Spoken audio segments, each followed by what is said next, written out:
Hello and welcome to a live Deprogrammed with Keri Smith. If it's your first time here, please hit like and subscribe. We are a relatively new channel. I'm very excited about the conversation today. I brought together two people who I greatly respect, one an atheist, one a Christian, one my pastor. And I've wanted these two guys to meet for a while because I think they actually have a lot of things in common. And that's always really interesting to find out what people have in common despite having different belief systems. So I brought them here today to talk about woke and whether or not it's a spiritual war. I did want to give a shout out real quick because we learned yesterday that rosaries are extremists. And this is a rosary that Odin from Odin's movie blog made for me. And I haven't been able to plug it yet. So he makes these and gives them to people. So if you know Odin, you could get an extremist rosary. Anyway, please welcome today. Let's see if I can bring them up. Pastor Bradley Helgerson, who's the pastor at the Church on the Square in Georgetown, Texas, and someone I get to see quite frequently. I'm very lucky. And then Dr. James Lindsay, who I'm sure many of you in the chat know, who's the author of his most recent book is Race Marxism. Wait, what's the That's new right. one? No, Race that is the Marxism. new- Yeah. I'm so glad you guys came here today, and I'm trying not to be nervous. So I want to start off with you were posting before you got permabanned from Twitter, James.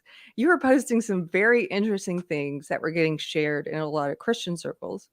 And one of those things was a tweet of yours that said, it said essentially, this is not just a cultural war, that this cultural war that we're all fighting is also a spiritual war.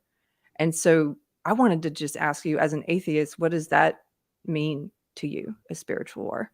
See, that's the hard part because I was going to say that as long as we are a little bit vague about what spiritual means, then this is easy to see. I will point out, by the way, since a lot of people are all worked up about it, and there's this whole like difference of faith, like we have to be all upset. I just got back from Coronado, California, by the way, and I went to the TPUSA Faith, or the Turning Point Faith, whatever they call it. Their first pastors summit, annual pastors summit. Okay. And I spoke at that with 400 pastors and their wives were there. And I spent 4 or 5 days there with a bunch of pastors, and it turns out we all got along great. Everything was wonderful. Not one instance of mortal combat broke out at the lovely Coronado Island or anything. It was just strange that it occurred like that. But as far as this being a spiritual battle, I don't claim to know specifically what spiritual means. I don't think I'm dualistic, so I don't see that a separate realm. I do think I would put it somewhere within kind of the very fundamentals of consciousness and orientation of consciousness. But that said, what I see is this battle being waged for the fundamental level of how one's consciousness is oriented in the world. And is it at the pastors' conference, I said, to put it very simply, there are some religions, and I said this on Joe Rogan a year and a half ago, there are some religions that point up and there are some religions that point down. Actually, it was 2 years ago. Holy crap, time flies. So in this case, what I see unambiguously is that Marxism in all of its forms, which is actually just kind of the expression of what I call the faith of dialectical leftism, is theology. In fact, I just did a workshop in Phoenix at a church a couple of months ago, the beginning of June. Those videos are rolling out now on the theology of Marxism. I'm putting together a book on the theology of Marxism I hope to have out by the end of the year. And I'm completely convinced that what we're dealing with is not a social theory or an economic theory, but in fact, a religion, a theology. Yes. And as such, woke being its kind of postmodern descendant and contemporary incarnation is in that same theological vein. And when you have a theology that points upward, which we could say is Christianity and say Western civilization built on its back, and then a theology that points downward, which would be this kind of Marxist, frankly, Gnostic heresy. Gnostic heresies aren't new. They arguably go all the way back to the 3rd chapter of Genesis. Gnostic heresies are certainly not new things. When you have this, there's no other way to characterize what's going on than that the battle is at the spiritual level, whatever the word spiritual means. Again, I'm seeing it as a broad orientation of consciousness, as an orientation of consciousness to there being something bigger and unifying, that we can point our ships towards something truly divine, or is there something that's a mockery of the divine, that is in fact man-centered or evil-centered, destruction-centered instead of growth-centered? Or to riff off of the Marxists, Erich Fromm, the critical theorist who is also a psychologist, wrote about the difference between necrophiliac and biophiliac orientations toward life, death loving and life loving. Wow. And not with the specific sexual connotation here. Yeah. And so Paulo Freire picks this up and talks about how the Marxist orientation, of course, is truly the life-loving one, and that Christianity itself is the death-loving one, and which that's ridiculous. But I see that that's where this is playing out. This is what's luring people in. This is what other than a spiritual destruction could lead somebody to desire to destroy their body, to destroy their psychology, so that they feel like they can't live without the world being changed to suit them. And so that's how I see this as a spiritual war. And unless we engage it at that level, whether that's through pastorship, whether that's through other faith, Christianity or whatever, or whether that's through just pointing out that there's something very deep at the kind of core of what consciousness and psychology mean, that we might recognize as being the so-called spiritual dimension that people have talked about for centuries, millennia, then we're missing the boat, and we're not going to be able to speak into this problem correctly and to bring ourselves back from it. That was a lot. I just wanted to point out, can you guys see my lights flashing? Yeah, it's the exorcism has begun. Okay, let me tell you. If you start spinning around and throwing up and stuff, we know what's happening. Every time I have Bradley on my show, the lights do weird things. I'm not reading into that. My hypothesis is confirmed. My hypothesis is confirmed. Let me see if I can fix that. I'm gonna let you address some of what he was saying, Bradley, while I try to fix my lights.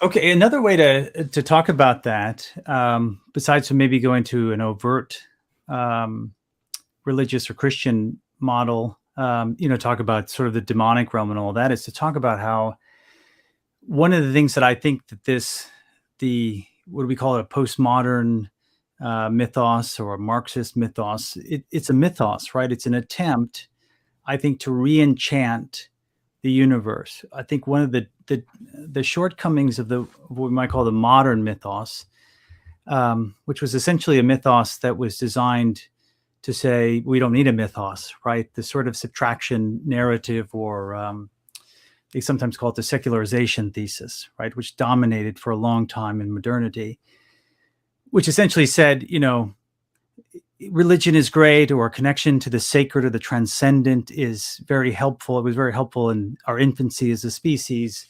It provided us certain metaphorical truths, as some people say today. But once we reach maturity, we need to put our big boy pants on and discard that kind of childish, those kind of childish ways. And so, what that did is it sort of tore down the sacred canopy, the thing that turns this vast universe into a home, that injects it with rich meaning and purpose and value. And it sort of left man as a cosmic orphan, right? He's now in the universe sort of alone, homeless, without a father.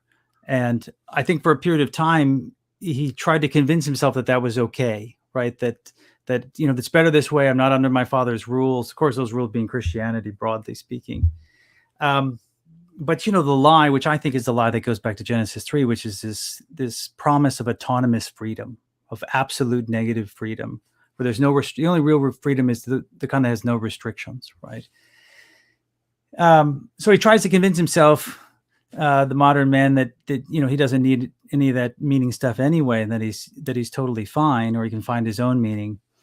And so I think, that mythos, the anemia maybe of that particular mythos, made our culture vulnerable to and receptive to another narrative, another meta-narrative or story that would seek to re-enchant. So there's a great disenchantment of our world in modernity, and people thought that we could live without that kind of enchantment, without being tied to the sacred or the transcendent, something that's beyond us. And so the way I think of the postmodern mythos, or the woke mythos is just an attempt to do that, to try to re-enchant our world. One way to think of it, it's kind of a crude way to think of it, but when I try to explain it to people, because it can seem so complex, but I might say that in the modern world, and again, Christians won't like this presentation, but I'm very much simplifying things. But in the modern mythos, you might say we were given really robust facts, right? But no real rich story that we could live out and that would give us that kind of meaning and purpose. And in the postmodern era, we have a story that we can supposedly live out, although I think it's unlivable. You live it for just a little while and it turns you into essentially a zombie. But at least promises that kind of rich and re-enchantment. It just has zero facts, right? It's not actually, doesn't correspond to reality. It's incoherent at its core. And so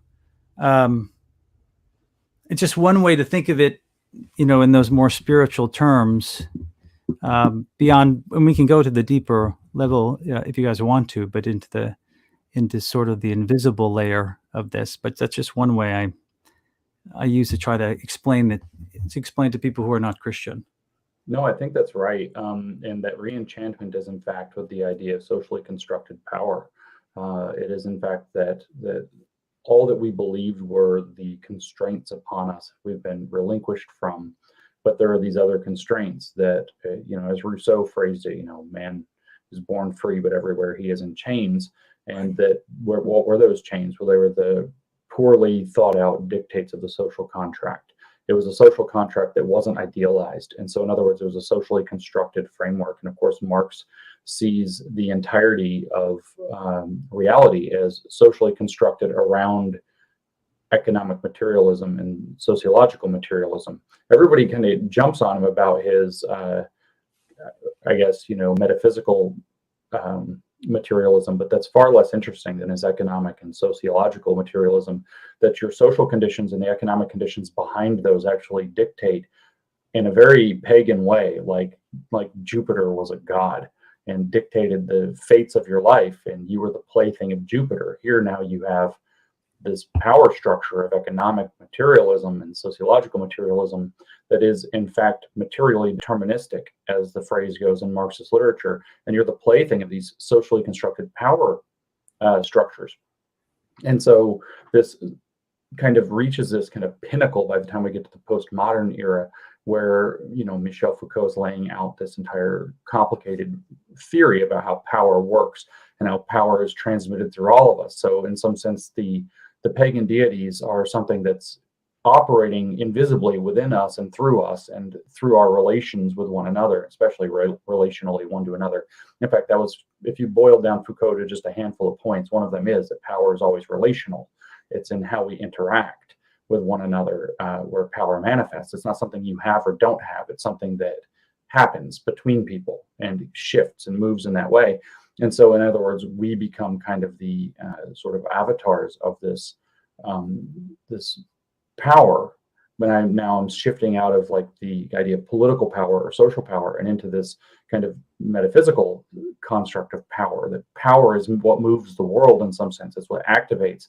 And this is, of course, a very spiritual understanding. And so you take when we're looking at specifically Foucault or Derrida, who's doing this, both of them breaking down the concept of meaning making itself, truth and falsity become irrelevant. It's just about how power flows through the structures of meaning that we have that will allow us to relate to one another. That's kind of mixing the two of them unfairly.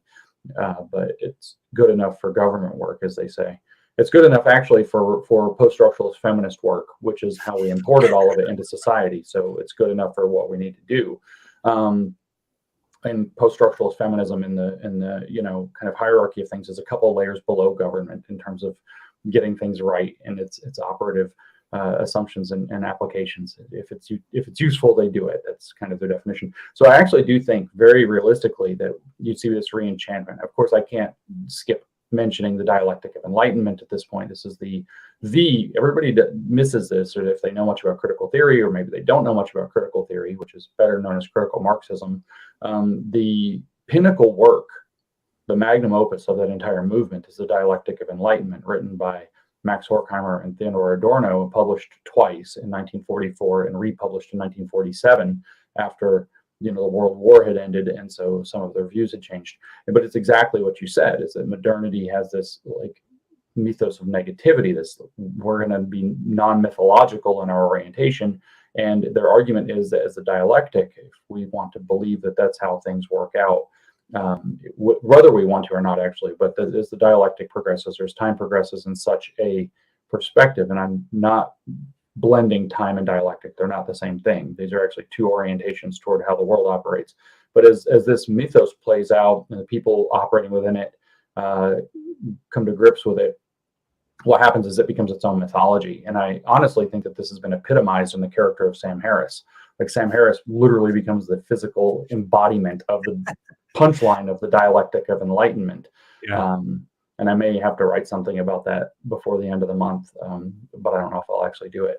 So this is, I think, there's this level of spiritual poverty, but there's this also this kind of reinvocation of almost a pagan spirituality that refuses to recognize itself as such. And I speak into this as somebody who wandered a long way down that road without even knowing what that road was through the first part of the last decade, and kind of course corrected very hard starting at around 2015 or 16, and took a different path to where now I'm able to have this conversation, I think, in an intelligent way. So we can talk about that invisible layer as well, I think, quite comfortably, but I think that this is actually where it comes in. Now, I also must point out that my study of Marxism as a theology, or dialectical faith as a theology, Marx, when he criticized Hegel, did call Hegel's construction a theology, and then he pretended his wasn't by pretending to make it material. He didn't make it material, he just stuck it inside people's heads. And the transcendent realm is at the end of the future. So we, you could easily start attaching this to things like pre-mill and post-mill theologies and kind of seeing how things work out.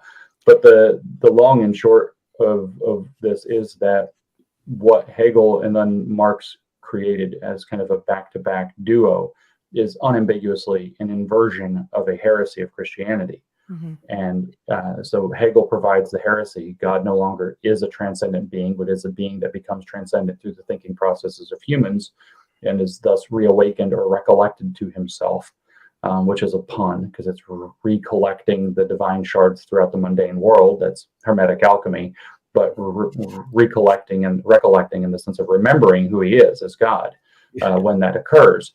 And they do love the puns. But then Marx, of course, inverts it and puts man at the center rather than a divine concept, the Gnostic divine concept of a supreme being behind the image of the world. Mm-hmm. So what you end up with both of them then is the state operating as a Gnostic demiurge that creates the conditions of society and is capricious and, in fact, evil. But Marx puts the idealized man who remembers who he's supposed to be, which is a perfect communist, at the transcendent end of history through this long process that Hegel laid out, which is, like I said, in fact, a alchemical heresy of Christianity that's motivated through Gnostic, which is another heresy, through Gnostic arrogance, which is the Genesis 3 Luciferian arrogance. Can I jump in here for a second? Yeah. I'm gonna, I always joke with my husband, I'm the common man. I'm gonna jump in as the common man. What I hear you guys saying, correct me if I'm wrong, is that that woke is a belief system, like Christianity is a belief system. It's a mythology, and in fact, going further and say it's actually inverted Christianity. But the question that brings to mind for me, and something I've been grappling with the past couple years thinking about, is, do you think that human beings need a belief system, need a mythology? And then an offshoot of that question would be, do you think humans need something to worship? So I'm going to jump in with that and say that humans is too ambiguous. It is a not sufficiently granular term, and I think that this is what has stymied this dialogue across these divides for a very long time. My strong suspicion, I'm going to say something awkward and uncomfortable, but I know these people who are, I've known them, I've known them for over 10 years. They're in their 70s. They're wonderful people. They're very nice. They're very strange. And they are polyamorous. And so we don't need to have a dialogue about that particularly, but I bring them up because they've been doing this for over 40 years in a, I don't know what you call it. You know, you have a dyad, you have a triad. When you get to 5, I don't know what to call it. Quintad. There's 5 of them that live It's a together. party at that point. It is. And they, you know, they have kind of a nebula of other partners or whatever kind of dispersed, but there's 5 of them that more or less on and off, but largely have lived together as a quintuple for close to 40 years. And so obviously these are older people. These aren't like young swingers or some goofy thing. And I talk to them, and you find this out, and you're like, well, this is fascinating. We've got to find out what's going on here. And so you talk to them quite openly, quite frankly, try to understand. And I came away from these dialogues realizing that this works for them. And I feel as though it does not work for almost anybody, but it works for them. And so my guess is that a very small percentage of human beings are wired somewhat differently, such that that works. And I think that this is the case with belief systems as well. And my actual strong suspicion is that people who start scoring a little higher up on the autism spectrum don't resonate with this need for transcendent. And so there are some people, and I think, who on average skew, but are not always particularly intelligent, which is bad because it often includes being rhetorically savvy and logically ruthless, don't feel that so-called God-shaped hole in their heart and are not pulled toward it. And so I don't know what proportion of the population it is. With polyamorous, I would guess it's 1 in 1,000 people might be oriented in that way. So it's quite rare, kind of like, you know, there's a muscle called palmaris longus that most people have in their forearm. It's that one that creates that tendon that shoots across your wrist that sticks up when you cup your hand. I don't have them. Some people don't have some muscles. It turns out some people have extra bones. There's all kinds of variations in people. And I strongly suspect there's a very small percentage of people, probably under 5%, who do not have the so-called God-shaped hole. And as it turns out, those people are often intelligent and forthright and ruthlessly logical, and are able to put their arguments out where they don't everybody. That brings up, because you're saying you have a suspicion it might be people who lean towards on the autism spectrum. Why do you think it is that so many autistic people, children especially, are very susceptible to the transgender part of the woke belief system? Well, if you actually don't fully connect to, and I say this, you know, as delicately as possible, my understanding and probably experience with this is that there's a strong learning process of what it means to connect to other people within that spectrum. And if you don't connect with that, the fundamental feeling of being kind of human, it's almost a commander data thing, but commander data is kind of an extreme, where it's always like, what does it mean to be human? What does it mean to love? And there's this, not that it's missing, obviously I wouldn't say something like that, I don't believe it's true, but there's this level of disconnection there. And so what that does is opens up the idea that many things are possible. They're also frequently socially awkward.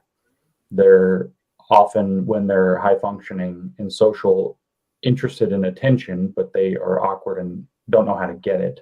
You'll see them, they try to make the joke or whatever in the middle of a social interaction, and it's just way off key. It's like something was going on in their head and it sounded awesome, and then they said it and nobody knows what's going on. And that's kind of a thing. So I think that lends itself to this incorrect belief that you can address your social awkwardness and bring attention to yourself in a way that feels initially positive by doing things that seem like they should be possible but aren't actually going to work out for most people, or in fact maybe for almost anybody.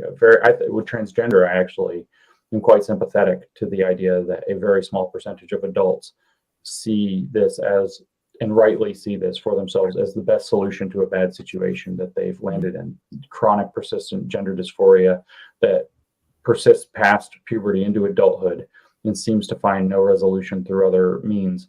And maybe that's 1 in 10,000 people. I know that we know some of these people, and I feel like that's probably a legitimate expression of what's happening. And for them, I'm happy that they can find a best case solution for the circumstance that they're in. which apparently means I'm super transphobic enough to be kicked off of social media. But the guess is that you don't connect with the way the world works quite right. And there are benefits to that, and there are drawbacks to that. And one of the drawbacks is that, well, yeah, just changing who I am completely at the level of like a video game avatar that you can just change.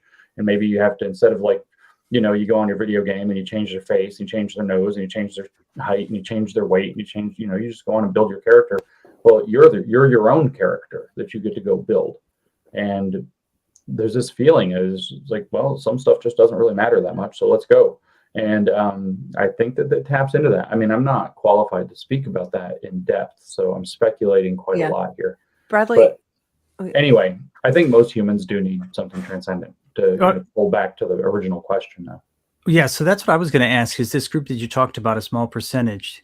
So you would think that normally, under normal circumstances, people have this kind of religious instinct. Is that your sense? Yeah, I think that's actually probably true. Whether it's and that's tapping into this, I think very, very common, overwhelmingly predominant need to understand yourself in the grand scheme of things as a entity that can think and connect to others and can connect to ideas that extend from others, and thus can connect to the transcendent.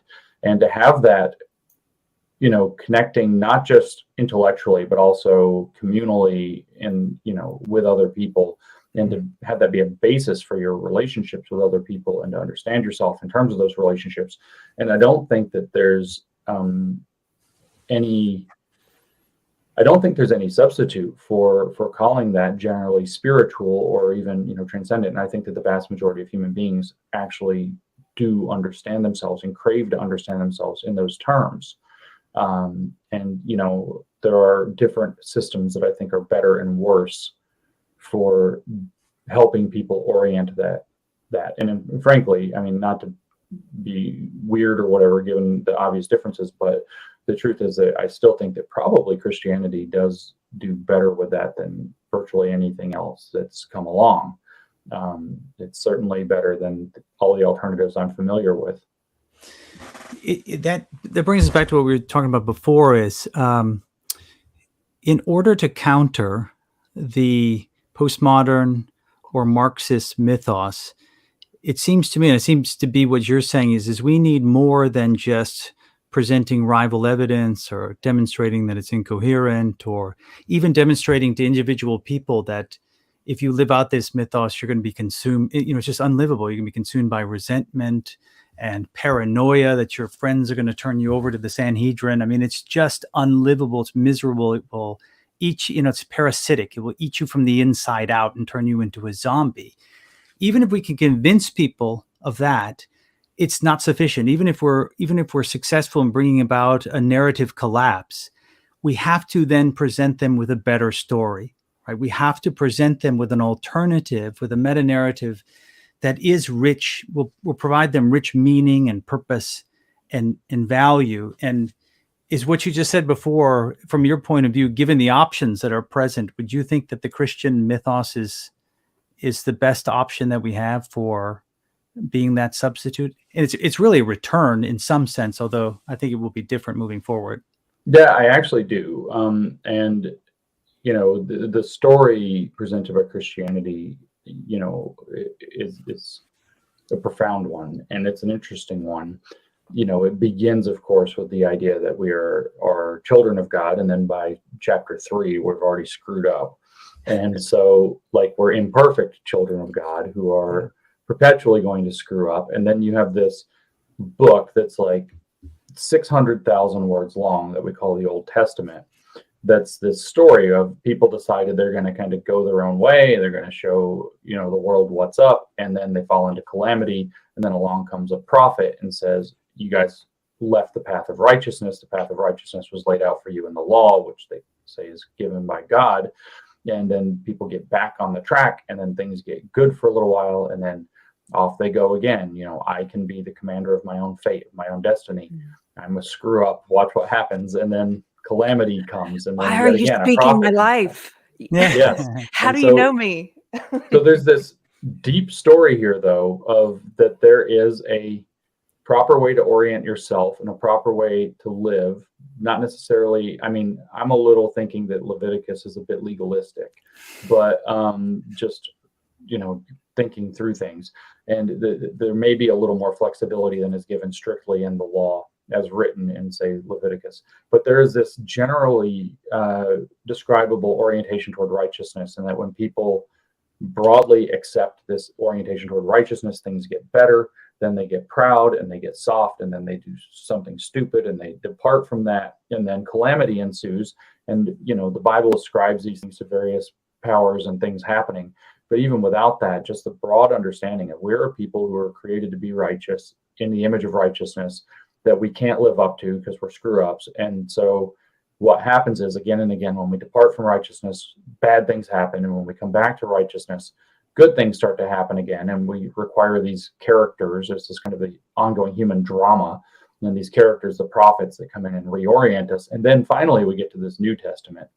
We enter into the deal where God's like, and I don't really want to put it this way, the Christians are going to freak out, but there's like a little hint of like, it was my fault, guys. I didn't make you. I made you with free will and you screwed up. So look, I'm perfectly just. I'm perfectly merciful at the same time. So here's the deal. I'll come down. I'll live among you. I'll teach you a, clearer understanding of how you should be righteous. And then in the end, I'll allow myself to be sacrificed so that the wages of sin are paid for, but not on your back. And then you have the rest of the book is Paul running around telling everybody what to do and how to do this. And so, that's my 2-minute summary of the Bible. Thank you.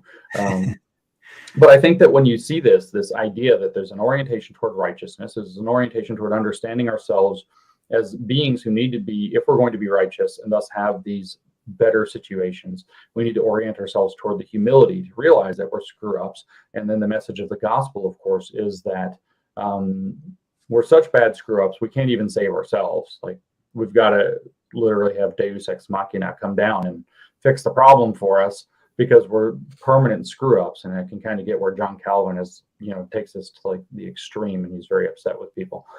So I get that this idea that there's this repetitive message of A, righteousness is necessary, B, it's difficult because of how we are, C, it is possible to orient ourselves and reorient ourselves toward righteousness. And when we do, D, society flourishes, is a profound message that you just don't see it in the other religions. Islam is about submission to the will of God, as written by the way that Muhammad, decided to write the Quran, and then the Hadiths kind of become this thing around it. I can't discredit the Jewish tradition too much. It just leaves out the part where, of how we can reorient ourselves through a savior, through giving ourselves over to a savior character that is the embodiment of righteousness. But otherwise, the construction is the same. We get to Buddhism, and Buddhism is frankly Gnostic, and at the end of Buddhism is always pulling away from society. So how are you going to grow a flourishing society? I know quite a lot about Taoism. I in fact like Taoism very much as a philosophy, but religious Taoism is just insane. So you start looking at these large religious traditions, and just nothing quite orients toward righteousness and the need for humility in righteousness. And then the guarantee that when you have humility in righteousness, that society will begin to flourish, you'll be favored, like Christianity does. And that message, that it's not us. And of course, Jesus facing Pilate, what does he say? My kingdom is not of this world. I think that's actually really important. This idea that we're going to build the perfect world, bad idea. Works bad every time. Tower of Babel stuff. Bad times every time. This is the ultimate arrogance that we're going to build the ideal universe here. My kingdom is not of this world, and nobody comes to it but through me, which is obviously this orientation toward righteousness and humility. And by the way, you're not going to get it here. So don't get arrogant. Don't try to do that. Just try to make things better within the context of what you can work with. I think it's such an important and profound message that I think that is, as far as a kind of, grand story to latch people into, something that the other faiths of the world haven't achieved. And I think that if we take Jesus at his word, he says we judge them or things by their fruit. and the fruit of Christendom there's been a lot of war and a lot of corruption and a lot of other problems that people, atheists particularly, are quick to point out. But the societies that are broadly under it have been remarkably successful. They flourish. They go out of their way to lift up other societies, often asking nothing in return. I know that the critical theorists like to say, well, they just want the resources, they want the rubber, they want the oil, they want the whatever it happens to be. But that's not true. The United States is actually, and other Christian nations have actually gone out of their way to just do the right thing because it's the right thing. And so I find that to be a much more compelling story as far as these things go. This is why Christians find it very frustrating, because they want to have this kind of dialogue about why I'm not a Christian, and we end up at, I believe, all the same things you do without committing to the particulars, and it really frustrates them. Well, can I ask you about that? It's because I agree with obviously a lot of what you said, but the piece of that that I'm wondering is, if I think is essential, is that transcendent piece, in the sense of contact with the transcendent, or that maybe some would say the mystical experience of religion, where you actually feel the presence of God in worship and prayer, or even when you go out and at night and look at the vastness of the sky. I'm wondering if that, it's like the C.S. Lewis thing, right? It's a great myth, but if it doesn't become fact, if you don't have the myth and fact together, then it seems like the myth itself, as just a story, doesn't have the power to persevere, right? Because you sort of had that in the modern world, where they got rid of the metaphysical foundation for it, and it was just intuitive to people, right? The ethos was so ingrained in them for several generations. They just thought that the Christian ethical system was self-evident, right?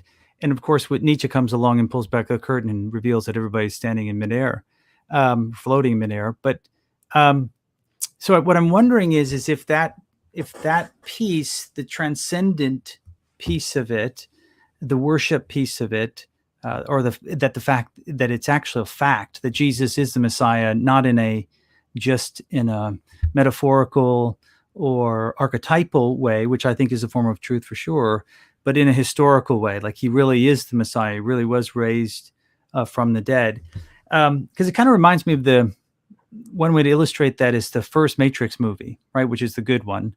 But it's kind of a weird movie, because, and maybe this is true, I'm not really that familiar with the dystopic genre. Maybe this is true of the genre in general, but it seems to be a reverse kind of Platonism that happens in that movie, right? And Plato's conception, the Shadowlands, the people who are chained to the wall in the cave, that's the place you want to escape from, right? That's a place which is essentially an illusion, because you're just looking at shadows, and if you get free, you go out into the sun, into the real world, and you leave ignorance and go into human flourishing.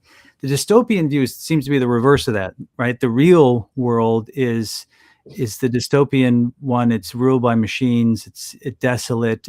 There's little to no hope, and it's the illusion that has all of the appeal to it. And it kind of reminds me of people who, because people will say to me, I wish the myth were true, right? I wish it was connected historically. I wish these things really did happen. And it's almost like the character in the Matrix who wants, he's been red pilled, he's out, he wants to go back in, right? He hates the real world. He's like, this is not for me. He wants to go back in, but he has to have his mind sort of erased. He knows if he remembers that it's not true, that it won't be the same. In fact, it may be worthless to him, right? If he realizes that's all an illusion. So what I'm wondering is, and maybe I'm talking about this at the societal level, but also which would then break down to the individual person. Is it enough for society or for an individual person, do you think, for it just to be, so this is the ethical system, this is a story to live your life by, but it's connection, it's got a huge piece of it that's at the center of it, right? That is actually historically, false. It's just an illusion. It's not real. Yeah, I find that to be, I don't think people are able to stick with a story that they actually don't believe is true. That, the facts, the truth have a staying power of their own. And without that, you need a tremendous amount of propaganda to keep, in a sense, what boils down to a psyops going. And so if you don't have a widespread belief at the fundamental heart that is true, it's very difficult to make that persist. In fact, I see this actually with a lot of the counter activism people try to do against the woke ideology. They come up with these ideas like super straight, and they try to do these campaigns that are kind of like woke in pastiche, and they burn out very, very quickly. They're fun for a couple of weeks, but then they burn out very quickly because everybody knows at the center it's not true. It's not how we think about these things. And the truth has a staying power, that a compelling aspect to it in and of itself, that this kind of pastiche parodic activism doesn't. And so, I had a realization a number of years ago. I was driving down the hill on my way home right outside my house, and it hit me that, ritual, I was thinking about ritual, this was maybe 10 years ago, and how important it is and how it binds people together and it creates community and it really orients them toward, whatever the object of the ritual is. But on some level, I realized that all the rituals are performative and they're kind of fake. But the second you think that they're fake, they don't work. Yeah. All the magic is gone. And so what you are talking about is, in fact, some fundamental crux to the issue. I don't think this is why I don't call myself a Christian. It's not sufficient for me to be able to say, well, I believe everything in the Bible except the very various particulars, or whatever it happens to be, whatever the right framing or phrasing for that is. I track with this ethically and morally. It makes sense, yada yada. But that's good enough to call myself, functionally Christian, or it's not. You either believe the thing or you don't. It's actually because you believe in truth that you're not willing to just say it. Do you know? Well, yes, it has to mean something. It has to mean something to you. I really respect that. And so I think that the necessity, and of course this is the command toward apologetics. And what is that? Is it 1 Timothy or 2 Timothy? 3:15 anyway. That Paul gives out, that you have to be able to give these robust defenses of the faith, because if it's widely accepted that, we're just kind of going along with this, but it's not really true, then you've got a massive problem. The thing is, for me, I think the underlying, I don't just think of it as a generic ethical orientation. I think the actual story reflects a profound and important truth, which is, like I said, humility and righteousness lead to flourishing. In other words, if you put the two together, what do you end up with? Meekness. And meekness will inherit the earth. Its power constrained and contained until it needs to be applied, or its capability held in check until you need to use it. I think that there is tremendous, I think it is actually just true, regardless of these particulars, that when you orient toward righteousness and you orient, which is not, in my opinion, arbitrary, and you orient toward humility, toward the complexity and difficulty of the world that we live in, and when you do that, flourishing follows. And when you fail to do that, calamity is around. So I actually have no problem cleaving to that, because I think it's true, but I don't claim to be a normal person, and I don't know, I feel no pull toward a need for salvation. I can merely accept the fact that I'm going to screw up a lot, but that this orientation is sufficient to try to get me back on track. Can I ask you? So that's just me, though. I'm kind of rambling. Yeah. So first of all, I've had a few comments in the chat that your audio is pretty low, and I've boosted as high as possible. But is there any way you could get closer to your microphone? No, I could actually turn it on, though. It wasn't on? Well, sort of. There's a button that turns the gain on, and I had not pushed it. Is this better? You guys in the chat, tell us if that's better. Sounds It should be better. I apologize. That's okay. So there's like 50 buttons you have to push to turn all this crap on. I forget one of them, virtually every time. See, we're fallible humans, and when you're never mind.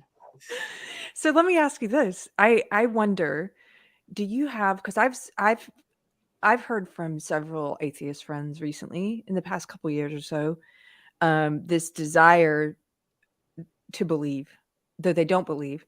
And when calamity hits, as you talk about, or when, times of tragedy or living through dystopia, that sometimes they express this hopelessness and this desire to believe. Do you ever have that desire? And I'm just curious. And if not, what sustains you? What gives you hope? Because I can't imagine fighting this war.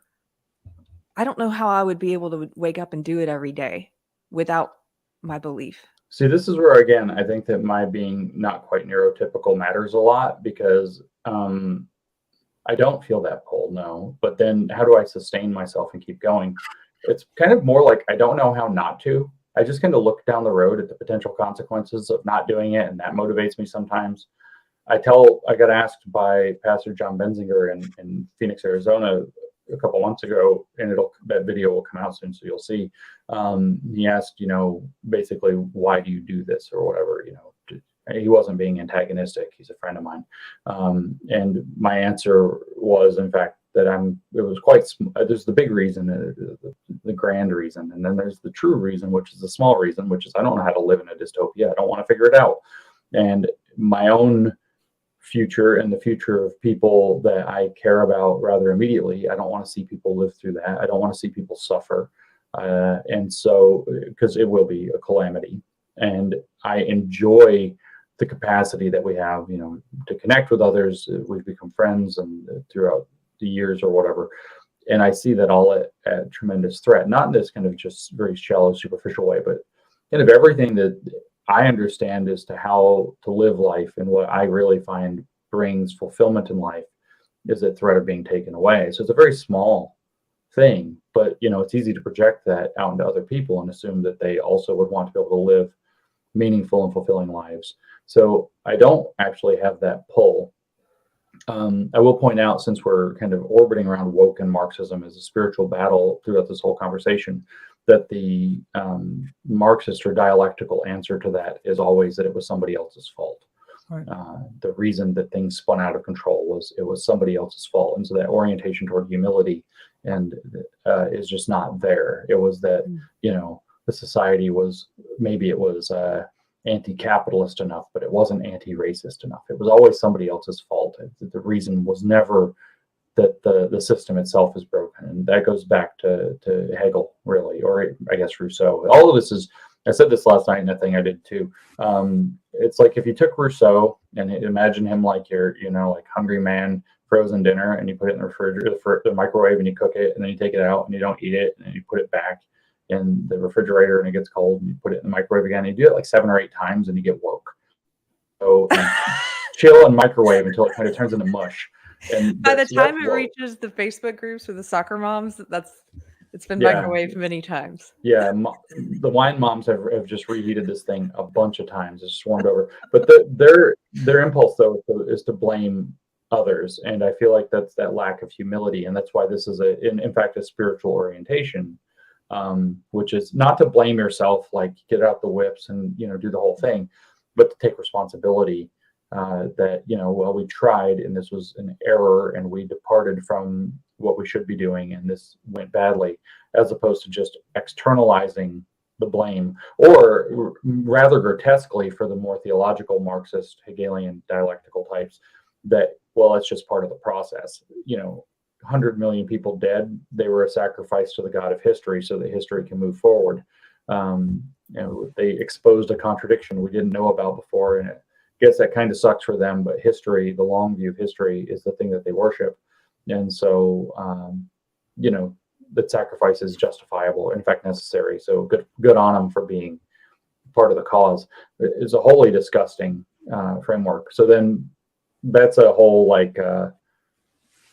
everybody failed sort of, but it's still a refusal to take responsibility that the operating system or the spiritual orientation that you have is actually the problem.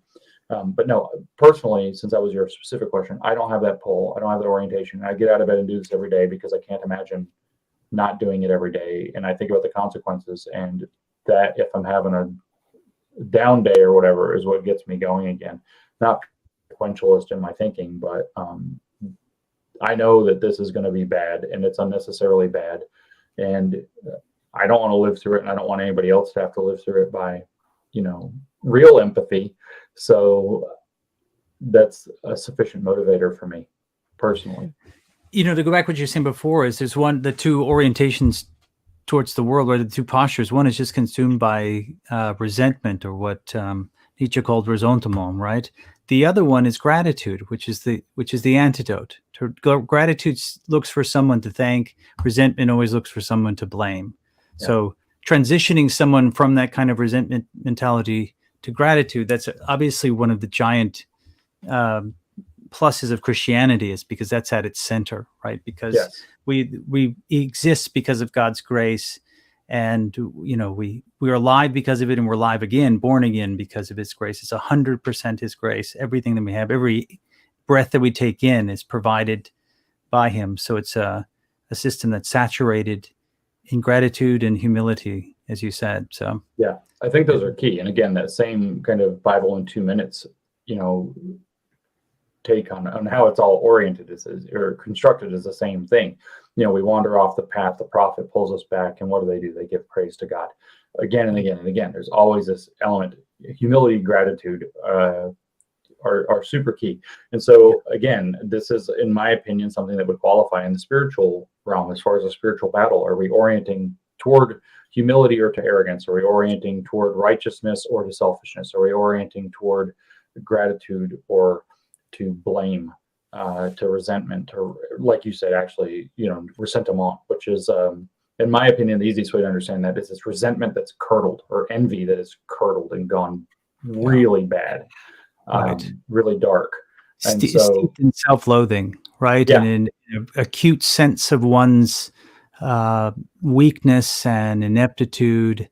I see it in Genesis 3, right? The story where the serpent comes and whispers in Eve's ear that promise of autonomous freedom. What he's getting at is he's trying to create within her discontentment, which then leads to entitlement, and then to resentment, right? Then rebellion, and then then you end up in captivity. Because, he says to her, it's like the first straw man argument in history. He comes to her and he says, did God really say that you can't eat from any tree in the garden? Right? As if to say, isn't he's such a taskmaster, this God? I mean, he's such a tyrant. He won't even let you eat from any tree. That's just ridiculous. And it's interesting because Eve remembers the command, right? The prohibition. She says, no, it's just this one tree we can't eat of. But what she forgets is God's provision, right? Because then He even in paradise, right? Even where it's a forest full of yeses and only a single no, even there, Satan is able to create discontentment in the human heart, right? So she becomes, he starts saying to her things like, well, the reason why He doesn't let you eat from that one is because He doesn't want you to become who you were really meant to be. He doesn't want you to become a God like Him, right? So that discontentment leads to entitlement. Then you become resentful, and then rebellion, and then it's east of Eden from there. And you see, as you said, you see that cycle repeating with the nation of Israel throughout the Old Testament. Scholars call that the Deuteronomic cycle, right? So they're in fellowship with God's total flourishing, right? And the command to them is always remember what God has done, right? Remember. The feast days are set up so that it's not just where we tell the story for the next generation, remind ourselves, we actually act it out, right? It's like the Passover is the oldest continuous meal on the planet, and it's to remember who you are. That's right. Exactly. So we're reenacting what took place in a very intricate way to inculcate into us, or into the Jews, the truth of this, that look at what God has done. So we're mindful and have gratitude, but it just goes to, we become discontent, and then comes around the cycle. They rebel, they get cast off into captivity, and then repentance. They cry out to God. He rescues them, and it's back to fellowship and flourishing. And it just repeats over and over and over again. And what's true of a nation is true of an individual, right? It's the same. Yes. It's the same journey. Right. And the bad part is, of course, the old saying, the adage is that misery loves company. And that's this form of misery definitely loves company. So it pulls people toward. And what people, tend to forget, and what communion and faith often does is that joy loves company as well, or gratitude loves company as well. Just like we say that courage is contagious, but so is cowardice. They're both contagious, but here we have the orientation of gratitude and joy are contagious to one another in fellowship. And then, but if you fall away from that, you do become very susceptible to the misery, the resentment, entitlement in particular, become very contagious. It goes from I deserve to we deserve, people like us deserve, very, very, very quickly. And in fact, if you read the Marxist literature, they say things like, and I think this is a fairly close to direct quote from Paulo Freire. He says, in fact, that the I am is fulfilled in the we are, or something to that effect. I'd have to look up the exact phrasing of it, but it is that the I is fulfilled in the we. So you very quickly go from I to we to, and then their orientation is to thinking as a class. And then eventually the class is to sacrifice itself and become humanity. And that's embodied when Eve sins. What does she do? She goes to Adam, right, to bring him down with her and convinces him to eat the apple, right? So that shared kind of, okay, well, now, I've completely failed. I don't want to be in this misery by myself. I'm going to bring down. By the way, can I just jump in here with a little, in a lot of the social justice groups I'm in, just anecdotally, it's a lot of women who bring the men in. The women come in first. I can Keri, say that every man already knows this. Okay. You've added nothing to the men in the audience. Every man knows that a guy will completely transform who he is to get a girlfriend. Yeah. Men are, this is where almost, not all men, there are good men, but many, many men will, if you want, I have watched so many guys in my life, both for good and for bad, completely transform, specifically because there was some woman that they wanted to impress. Absolutely. And I actually suspect that this is, you want to talk about Eve, I actually suspect that this is significant, not the whole explanation, but significant in the downfall of academia. I have a feeling that a very large number of college administrators who had power to make big decisions in, say, the 80s and 90s in particular, were dating women in the humanities and social sciences departments that had been allowed to flourish and grow because they found those people fascinating and they saw them at parties, work-related parties or conferences or whatever. And I suspect that there was a very heavy pull. As I dated a very traditionally Christian Pentecostal girl when I was in college, and I say traditionally Christian in the kind of the old mountain church, kind of old school, and very patriarchal. I actually got to witness a truly patriarchal family, which is why when I saw these feminists claiming that we live in this patriarchal society, I was like, no, I've seen one. It's not this, and it was very much, it was always, dad's running around grumpy all the time. My girlfriend had a separate bathroom adjoining her bedroom built on because his dictate was, and I quote, there will be no ugly women in my house. So she wasn't allowed out of her bedroom with attached bath until she had showered and dressed and done her makeup and everything just to be in her own house. And so it was always dad's the head of the household. He's the head, he's the head, he's the head. Appeal to the Bible, he's the head, yada, yada. It happened over and over and over again, all the time, like repeated, truly patriarchal orientation. And one day her mom, we had just had one of these instances where he started grumbling some command and everybody had to jump and do it. And she leaned over and whispered, she had made her proclamation, well, we must, because we know that the father is the head of the household and must be obeyed and we must submit and blah, blah, blah. And then next thing you know, she leans over to me and says, well, the man, you need to understand, the man in a family is the head and the woman is the neck. And the head only looks where the neck allows it. And that's a profound lesson. Wow. That is a very profound lesson. And that is, I think, yes, Eve was the neck. In this case. Eve was the neck. Yeah. And I think that gender studies professors and humanities and social science professors English professors frequently were the necks for many college administrators who should have known better. But, they were in love with an abusive narcissist. I'm having more flashing lights again. I don't know what it's whenever Bradley comes on my channel. I told you it's an exorcism. You've got problems in your house. Give me a second. I'm going to fix it. But I know we have limited time with you, both of you guys. So there's a lot of things I wanted to try to hit, and I wanted to ask you, and I'll open up this question to both of you. Jordan Peterson has started doing videos asking, essentially, where are the Christians? Bradley, I've heard you at a church meeting asking, where are the Christians in this culture war or spiritual war? Whoever would like to respond to that first. I'm going to fix these lights, guys. I always go first, so I'll let the pastor. Okay. So It's a great question because, in this time of total moral chaos, you would think, and I'm only going to speak from the point of view of evangelicalism because that's sort of my church and that's my group. So I know a little bit more, although these are just, my opinions. But you would think at this time of great moral chaos that the evangelical church would revel in a chance to do what they were designed to do, which is proclaim God's moral vision, right? So that it could serve as an anchor to society instead of it being tossed to and fro by every wind of doctrine like we're seeing take place. And yet there's a deafening silence. So I think it's one of these questions that the church should really be wrestling with. And there are a few people that I think are very insightful and are thinking about it. People like James R. Wood, Aaron Renn, Doug Wilson, frankly, has been talking about this for 20 years. And no one listened to him 20 years ago, but now all of a sudden people are paying attention more. But, there are a number of obvious reasons for it. One would be just plain old cowardice, right? There are pastors who, and I'm not speaking of anyone specifically, but there are pastors who cling to comfort and to their social standing rather than risking all of that for the advancement of the kingdom. There's no doubt that that's true for some. But there's another reason that people aren't talking about all that much.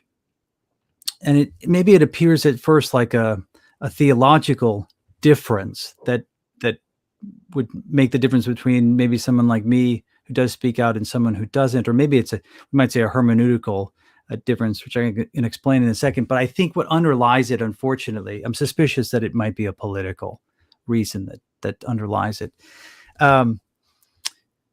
But in order to get this difference, I don't want to be long-winded on it, but to give a little bit of a context will help it to make sense.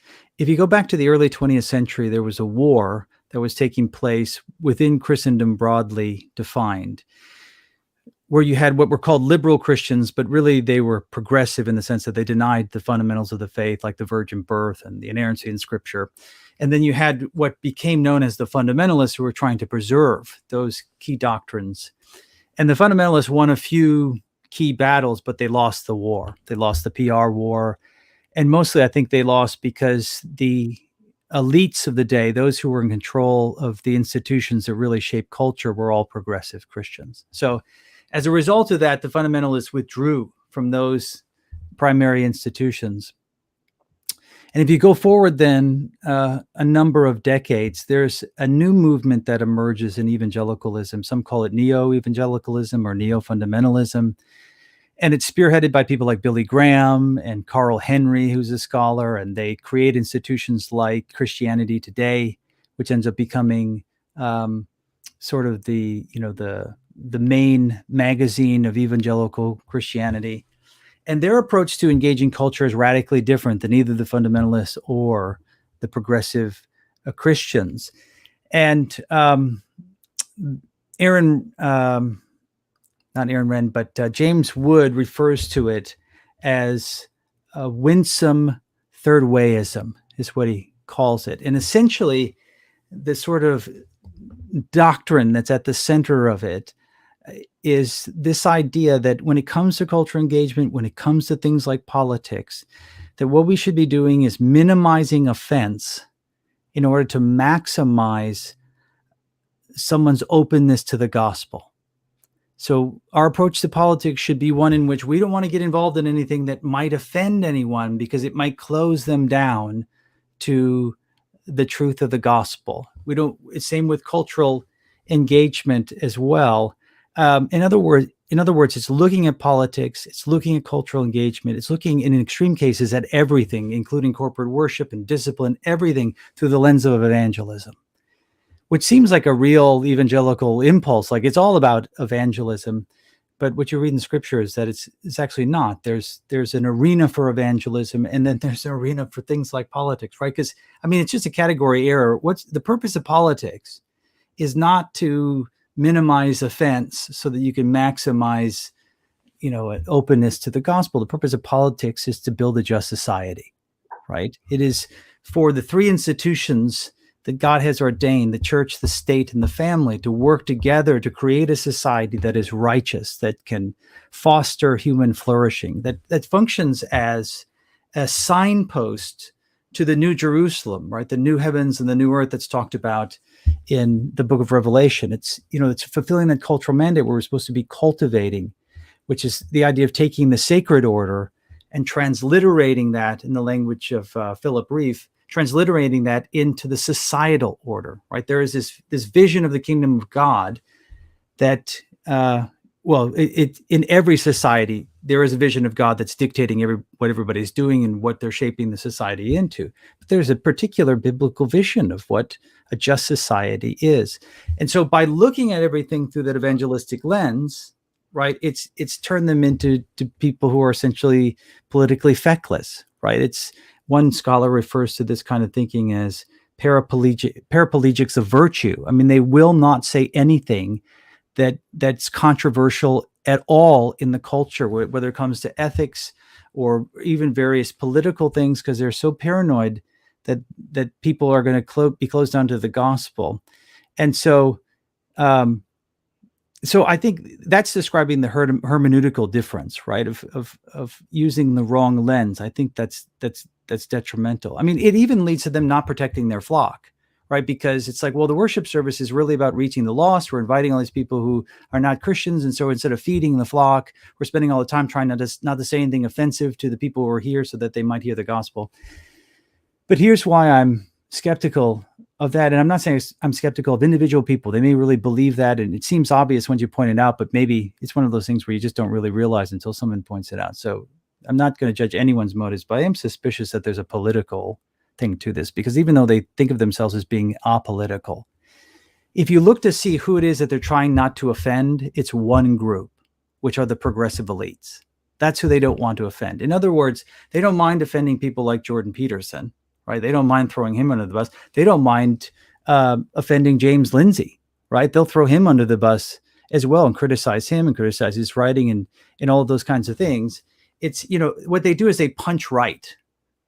And it's sort of like, in order to ingratiate themselves with the progressive elites, they punch right. They constantly undermine their more conservative brethren and unbelievers who are more conservative than them. So, I mean, at the best, what that means is that they apparently don't want to, maintain James Lindsay's openness to the gospel, and they only care about saving the progressives. At worst, I think it's that they actually agree with the progressive elites. They want to be in those circles, right? They don't want to be with the unwashed, deplorable, the anti-intellectual and, unsophisticated brutes. They're all on, all the Trump supporters and all those people.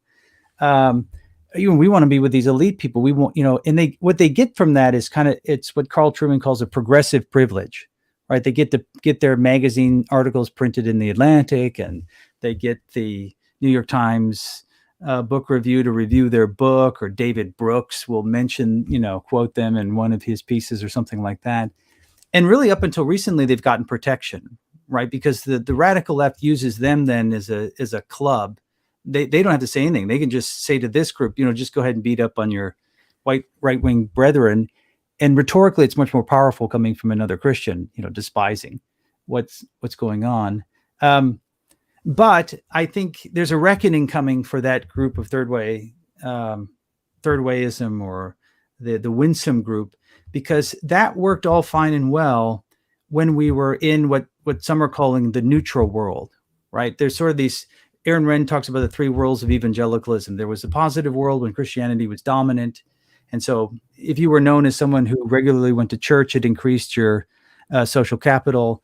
The neutral world, people didn't really care if you were a Christian or not, especially if you never bring it up and you keep it to yourself, that's fine. In the neutral world is when this winsome approach worked, right? Because, I mean, here's the thing, at the end of the day, they're still evangelicals. They still believe in inerrancy. They still believe in a biblical conception of sexuality and marriage and all those things. But the far left progressives could just ignore that. As long as the things that bothered them, they never brought up, the Christians never brought up, they could ignore all those other things. But now we're in a negative world, right? So now the Christian ethical system is viewed as absolutely evil. And and that they're bigots. We're essentially become Klansmen in their view. So all that to say that this group of neo evangelicals are coming, towards a point where they're going to have to make a decision. Either they're going to abandon their convictions concerning these core teachings in Scripture, or they're going to have to, join the rest of us deplorables over here, and I'm sure that's something they don't want to do. But I mean, it was maybe in 2016 is the turning point. I mean, it really started to change, and many of them have gotten canceled. People like Tim Keller and others have been canceled. So that's one. As I said, there's multiple parts, I think, to it, but I think that is a key piece, at least within the evangelical circles, as to why at this moment, there's, as I said, there's a deafening silence. So surprisingly, maybe you said exactly what I would have said. I have only little pieces to add. I actually was very proud of having that analysis, but I'm glad to hear that other people are having it. That is, I think, in fact, the key piece. There are other elements, as you mentioned. There are the sort of, typical corruptions, whether it's creature comforts, whether it's the, well, I don't want to be too offensive because I had a $30,000, appointment at the whatever coming up, and I was just trying to grow this, and I wanted to build that, and that might not, if I'm controversial, that might, I might get overlooked for that. Those kinds of normal, small scale corruptions that don't even rise to the level of kind of a Matthew 4 temptation. But then so I just want to reiterate everything you said. I'm just not going to repeat it.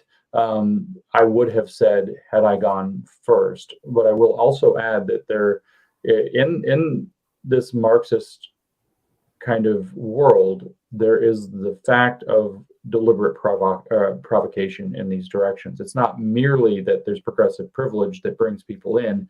There are actual Matthew 4 level progressive temptations or Marxist temptations. It should be noted, if you've read, and it's somewhat controversial, but if you've read Paul Kenger's book, The Devil and Karl Marx, you find where he documents quite thoroughly with tremendous footnoting that the progressive Christians were something the Marxists have referred to as suckers. As a matter of fact, the biggest suckers of them all. And they have done so throughout history because they can get them to basically beat up from a allegedly Christian theological perspective and community perspective on more conservative Christians who might stand in the gap and try to stop this. But in the current era, there have been a number of people who are influential and significant pastors who have collaborated directly with Davos. This isn't conjecture. This isn't, I don't know what their motives were specifically, but there are videos, for example, that I think everybody should go spend time looking up. For example, with Rick Warren, the famous purpose-driven life pastor at Davos, saying that you'll never get your program through government, yes, private industry, yes, but you're never going to get it through without a third leg to the stool called faith. And these people were told something unambiguously. There is a change coming in the world. There is nothing you can do to stop it. Which, imagine telling that to somebody who truly believes in the power of faith the size of a mustard seed. There's nothing you can do to stop it. And if you help, there will be a place for you and your church or whatever it is that your ministry that you wanted to build in the world. Your legacy will be remembered fondly. If you ignore it, we'll see what happens. If you hinder us, we'll make sure you disappear and your legacy is tarnished, that you're remembered as one of the biggest racists of the era or whatever it happens to be. And they were given this kind of carrot stick ultimatum. And this would, I mean, quite explicitly over the past 15 years, a number of prominent people in the broadly winsome camp faced this choice. And having apparently not read their Matthew chapter 4 sufficiently, they did not pass the test as maybe their Savior would have.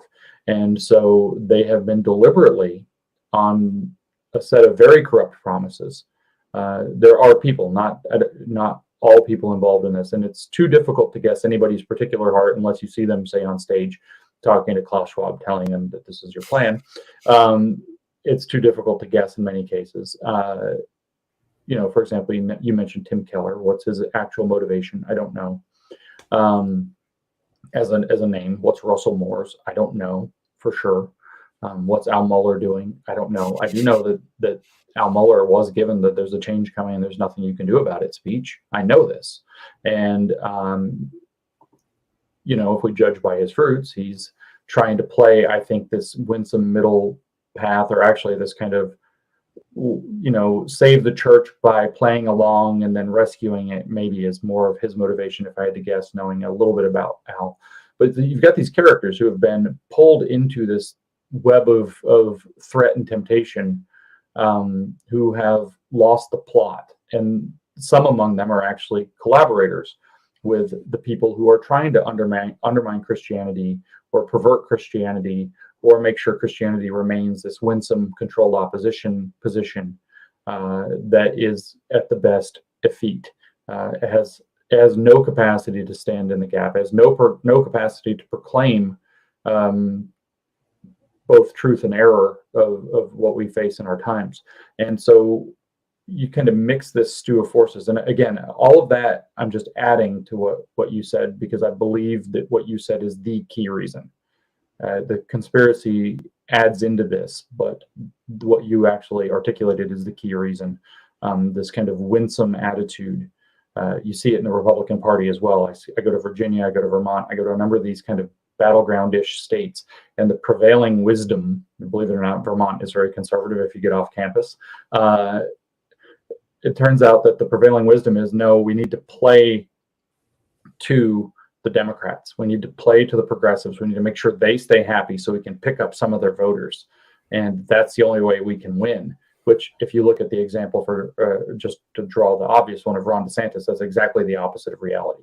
Exactly the opposite of reality. Ron DeSantis comes in a, as close as you can get to a 50-50 split to win the governor, something like 40,000 votes between he and Andrew Gillum. And this decides possibly the fate of the Western world, as it may turn out. And the state goes from this almost perfectly purple state to being something like plus 12 or 13 now to the Republican side because of his strength and his leadership, which is what people want to see. And so these pastors that are in the winsome mode really do need to sit back and reflect. What are people crying out for right now? And as a pastor, your flock is crying out for something. They're like, the wolves are here. What are you going to do? Well, if we just go talk to the wolves and call them brothers, then everything will be okay. This is absolutely that weakness, which is maybe good spirited, and comes from cowardice. Naive. Yeah.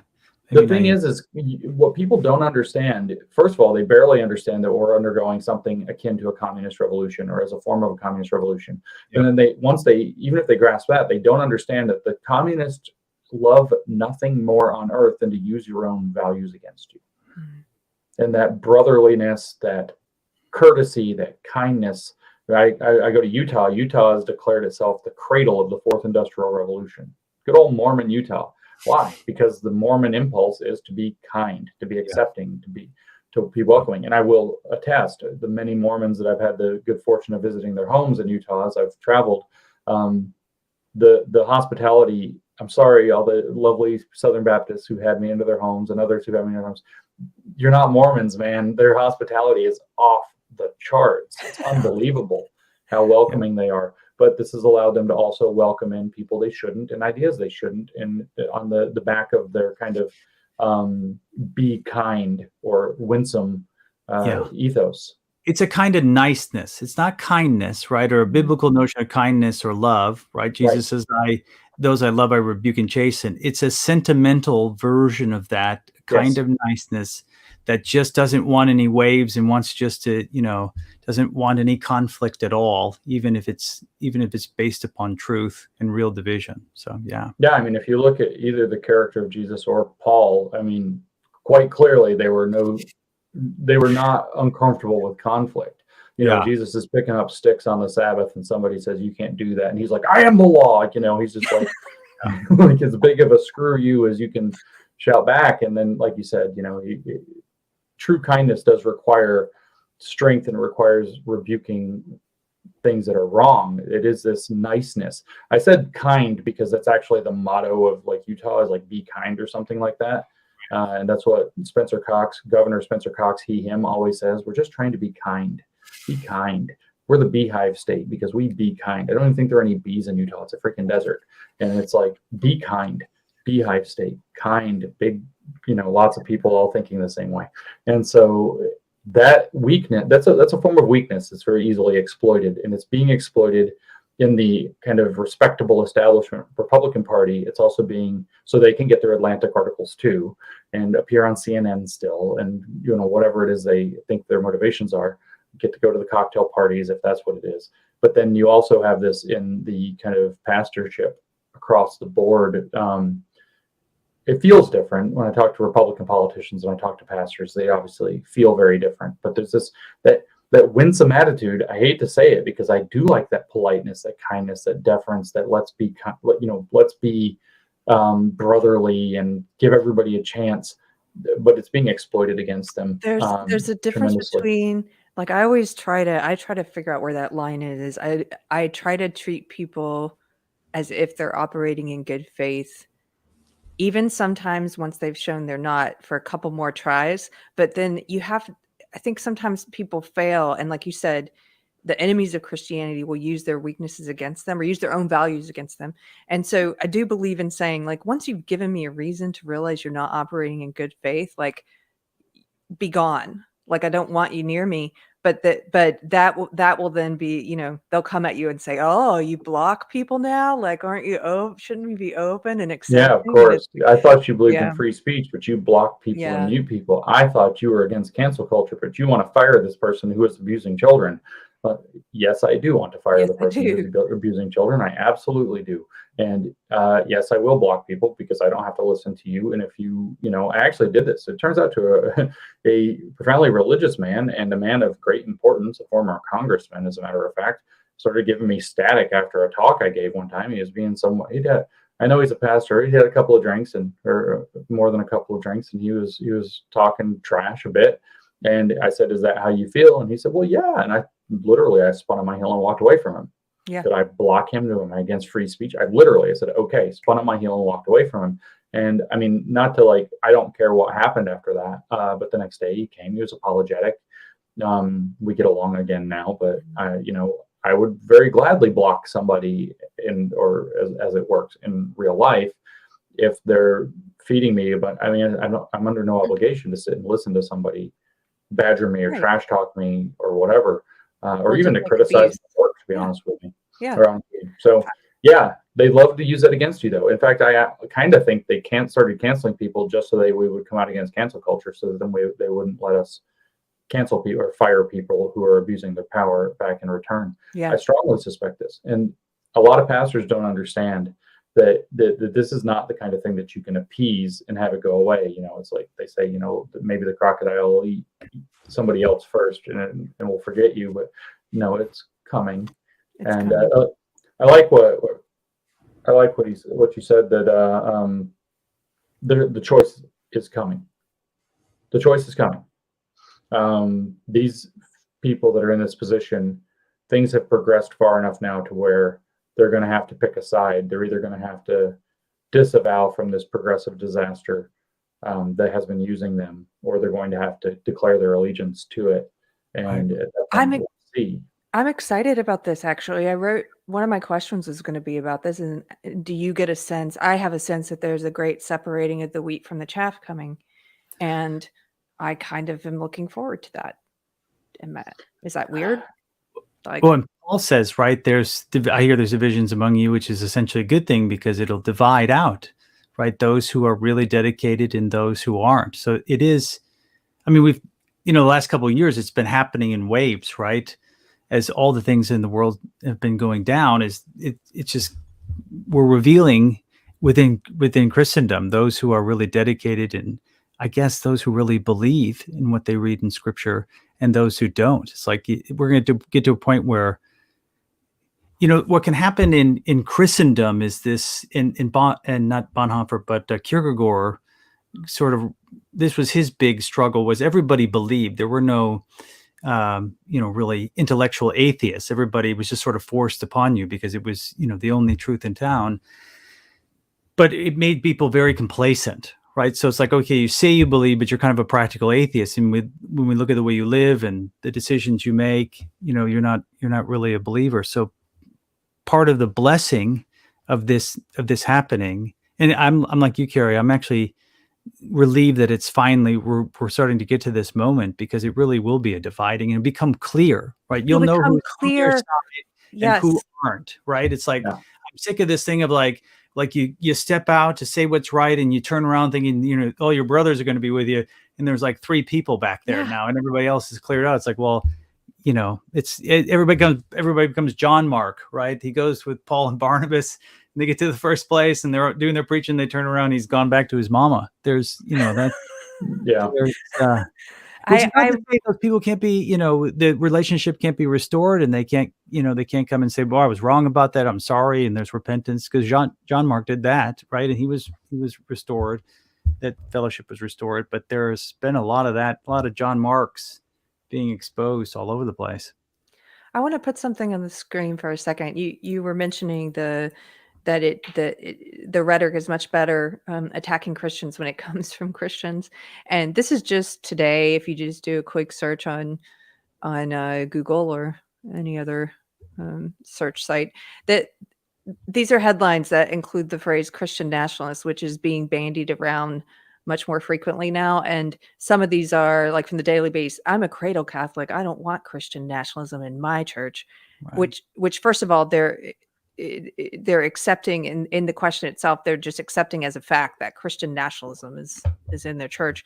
But the GOP's sad embrace of Christian nationalism, wealthy donors bankroll Christian nationalists, Marjorie Taylor Greene's Christian nationalism criticized by faith leader, rejecting Christian nationalism is what Jesus would do. Christian nationalism being used to subvert democracy. Now, you'll get similar results and even crazier stuff if you search for white Christian nationalism. What do you guys think is happening here? You're both people who are able to see the big picture. What is this? What's this about? It's a blatant attempt to make sure that people who are Christian, who believe in this country, remain silenced, that they remain controlled opposition, that they won't speak up like Marjorie Taylor Greene. I think it's a great humorous point, and it taps straight into this, that my death name on Twitter was James Lindsay, America's top Christian nationalist, because that's what I was. There were many pastors and Christians who a lot of them got the joke, but a lot of them were pretty upset about it, that I would say this. And then, of course, people left-leaning freaked out. He's finally admitting that he's a Christian and a Christian nationalist. All the people he works with finally got to him, all those pastors. But no, the funny thing is that that's what I think of Christian nationalists. It's a smear that they apply to people they want to keep quiet. It's a name that they use where they want to create a pressure for other people, progressives, to be enraged and to scapegoat them, but then their own peers to say, well, I have some issues with the things that are going on, but I'm not one of them. I'm not in Marjorie Taylor Greene's camp. I believe in America, but I'm not Marjorie Taylor Greene. And I think that there's that desire to make sure that there's that distancing between the people who want to remain respectable or non-deplorable for as long as possible. And the Christian nationalist smear is literally nothing more than this. In fact, many of the people they call Christian nationalists are, it's not even clear what the word means, what the term means.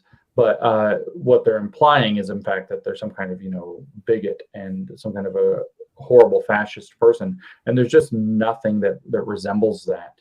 There are very few people that get called Christian nationalists, for example, who want this to be very explicitly a Christian nation in the sense of overthrowing the Constitution and installing it. There are some of these people, the reactionary types, but who want to install a firmly and explicitly Christian religious order.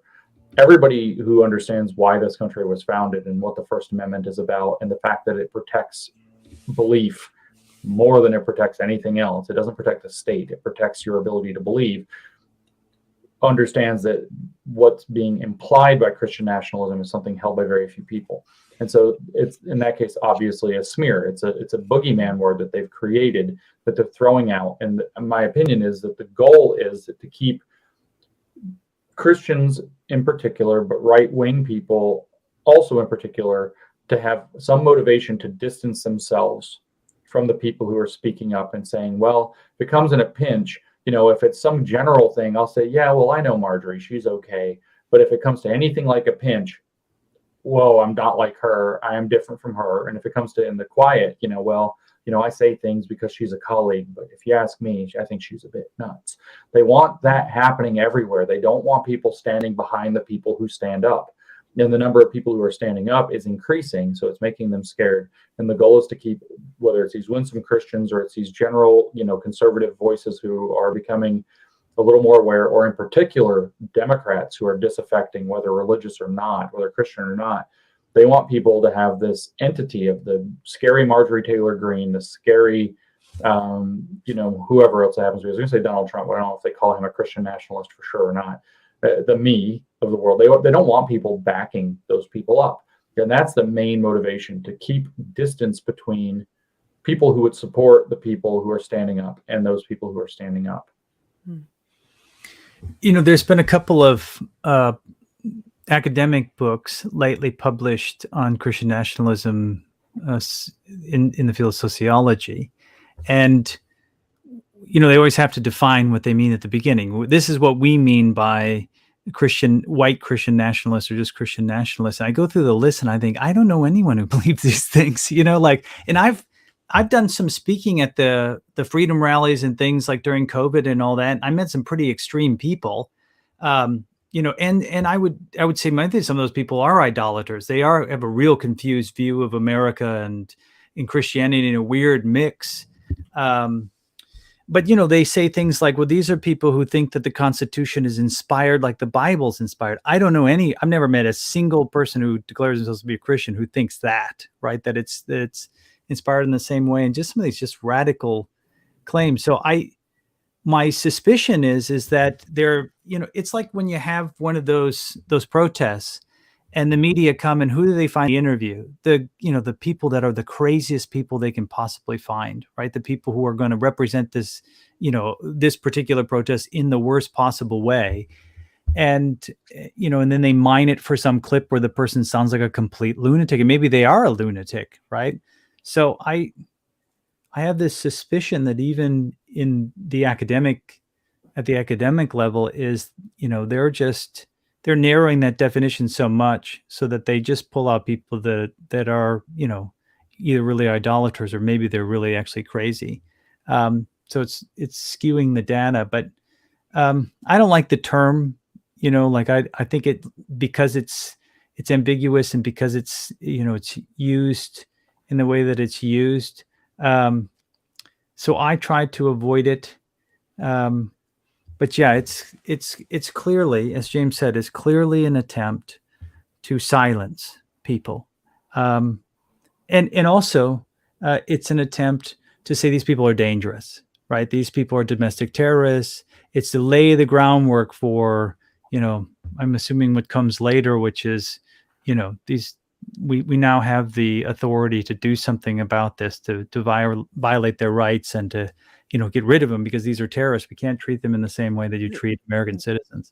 They use nationalists interchangeably with supremacists and with bigot, as you pointed out, James. It's like there's some kind of bigotry implied there, racial bigotry, and now they're using it interchangeably with extremists. This article that I referenced at the beginning of this show was an Atlantic piece where they were calling the rosary extremist, and they've just I think you're right. They want to get to a place where, words seem to mean less and less to them, and where they just scare people from even calling themselves Christian or associating with people who are not embarrassed of their Christianity. I want to switch gears here for 1 second because I know I only have a little bit of time left, and I want to hit some of the questions if you guys don't mind. Yeah, please. So that would happen. Cool. Sergeant Hodel, thank you, sir, gives a super chat. He says, James, thanks for your work. I used to be a Sam Harris discipline myself, and I look down on the religious. Now I just think they connect better with the spiritual. What will society look like when lots of non-spiritual millennials age near death? That's an interesting question. if you actually look at the data, as I kind of started my whole arc into this, out of this atheist thing, into this criticism of woke, by deciding that studying, philosophy wasn't the way to go about this. I just started to study psychology. And so there's actually data about, at different ages, when people leave faith and come back to faith, or when you start to see kind of broad scale conversions in adulthood. And it turns out that it kind of peaks right around the ages that people, it's not near death, it's when they start having kids. People start wanting to increase the amount of order and structure in their life. They want to make sure their kids are being brought up in kind of moral milieus. And so as they age toward death, I don't know. What I fear with many millennials is that they've been sold this horrific ideology, this horrific belief that a family is something that holds you back, that a family is something that's expensive, and it's something that doesn't bring nearly as much as it costs. And they've really kind of, your career is more important, your life of your own, on your own terms, is more important. I kind of see the millennials as the first destroyed generation, intentionally destroyed generation. And this is one of the ways that they were destroyed. And so that pull into faith tends not to reflect so much the fear of death. I mean, I've read a little bit of terror management theory and all of this, but more it starts to draw people in who are looking for values and structure in their life at the pivotal time of establishing and building a family, establishing and building a home, establishing and building a community. And so I don't know what the result will be as the millennials age toward death. I think we're going to see the skewing between the ones who get off of the boat of whatever, kind of weird destructive ideology that they've been experimented upon with, and start raising families and building homes and working to build communities, and those who remain in their kind of self-indulgent 40 cats in the future lifestyle. And maybe they'll come to God with their 40 cats, and maybe they won't. I don't know. But I think that that's the dividing point, that as they age toward death, I don't know what will happen. People who don't turn toward the transcendent turn toward legacy, typically, and according to terror management theory, at least, to try to grant themselves some modicum of immortality. And so maybe they'll become obsessed with that kind of thing, philanthropic work, or building some kind of an entity that lasts after them. And maybe they won't. But it's usually when people turn toward this building of a family in particular, that they turn toward religions. And so I would think that the more interesting question would be to look there. If you're looking in terms of when will people seek to connect with the spiritual, it seems to be a way that people want to order and connect to their families more than it is to something that they want to order and connect to their own immortal fate. I think that the Christians have missed that boat rather significantly, thinking that, the deathbed conversions. It's not. I don't think that's it's occasional, but I don't think it's real. And even then, you're just coming out of fear. It's out of desperate fear at the last moments. It's why are people turning to faith? The data are unequivocal. It's because they're building, and they want order and structure and values behind what they're trying to build, and they see the importance of those things. Mm-hmm. I would say also if they leave another religion, or like leaving woke like I did, but you're right. It coincided with thinking about family. I'm sorry, Bradley, I cut you off. Oh, no, it's okay. James, have you read Clay Rutledge's work? He's a researcher in psychology. He wrote a book, Supernatural. I think it was around 2018. He talks about a number of things. I had kept up with him until a little bit before that, so I have not seen that book. Okay, because in that book he talks about, so it's I think mostly about the religious instinct and the need for meaning in humans, and how it's that meaning is most powerfully satisfied in a belief, or at least interaction with the supernatural. But he speaks about death too. It's just an interesting book. I didn't know if you'd read it. Yeah, no, I haven't read that one in particular. I kept up with Clay's work probably up until right about 2018. He was probably finishing the book when we weren't really, just like life goes on, and we didn't particularly know each other. So I've got, this is just a comment here from Cheeky Mare. Thanks, Cheeky Mare. She says, I relate to Mark 9:24 the most. The universal truth that I find in the Bible being restated by James helps me. My faith isn't threatened by James not believing exactly. The truth is the truth. Thank you, Cheeky Mare. I think that's actually important. The truth should actually be able to speak for itself. And when it's articulated by people, I think that it reinforces the fact that it's speaking for itself, whereas it's very expensive to maintain a tower of lies. Mm-hmm. Oh, one of the things I'll just say as an aside here, before you were banned from Twitter, that would make me the angriest is when I saw you speaking truth, though you're atheist, and Christians, or people who claim to be Christians, maybe more woke Christians, coming after you and saying, well, he's not even a Christian, and and I'm like, yeah, but okay, he's speaking truth, which is God, you're over here speaking lies. I don't care what name you're putting on yourself. Like, it's a weird world that we're in right now, where it's like, yeah, I don't care so much for your labels. Just show me with your behavior who you are.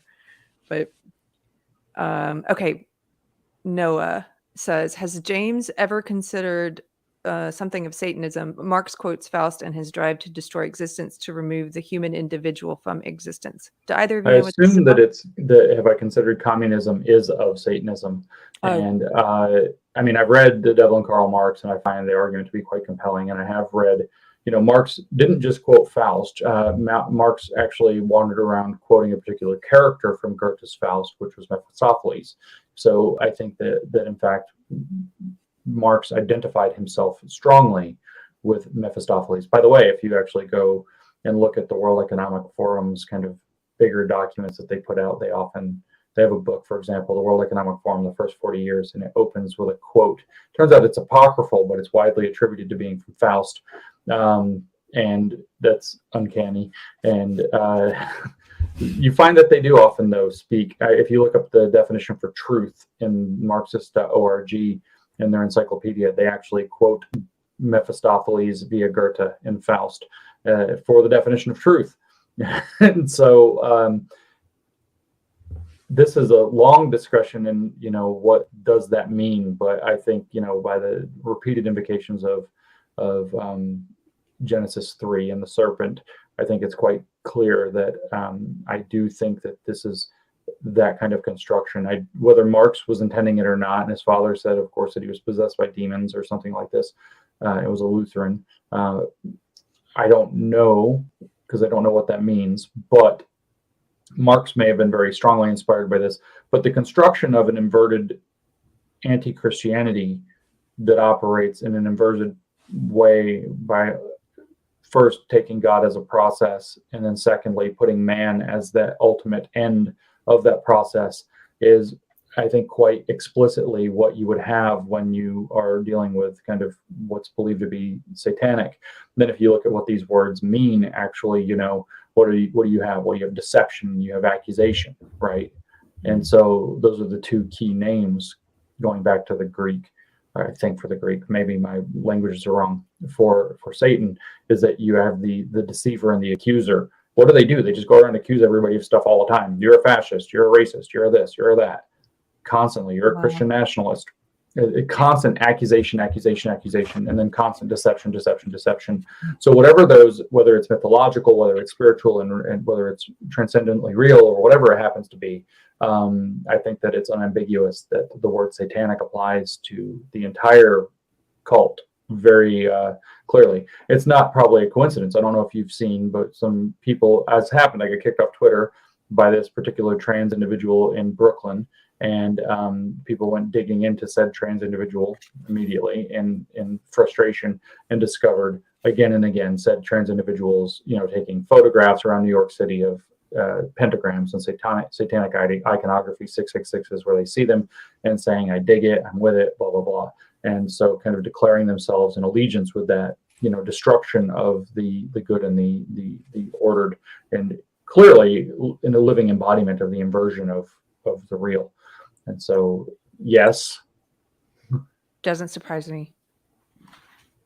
Bradley, did you have something to say about that one? Or? No, just that last part I was thinking about is, the devilish mentality of the thief who comes to steal, kill, and destroy. That kind of devilish or demonic deconstruction, where you take that which is true and good and beautiful and you destroy it, right? Because it's meant to function as a threshold to the transcendent, right? It's, who's really gives some great illustrations of that it goes back to those two postures, right? The one that just there's a German word, it's Schielsucht, which is to describe that kind of looking askance at all of reality. It actually means cross-eyed, but we might say side-eyed, where it just looks at anything that is ordered, or anything that is an achievement, or anything beautiful or true, and it's the hermeneutics of suspicion, right? It just deconstructs it and gets down to, says, since this beauty is just a siren. It's going to lead to shipwreck. It's just, if you break it apart, you see that it's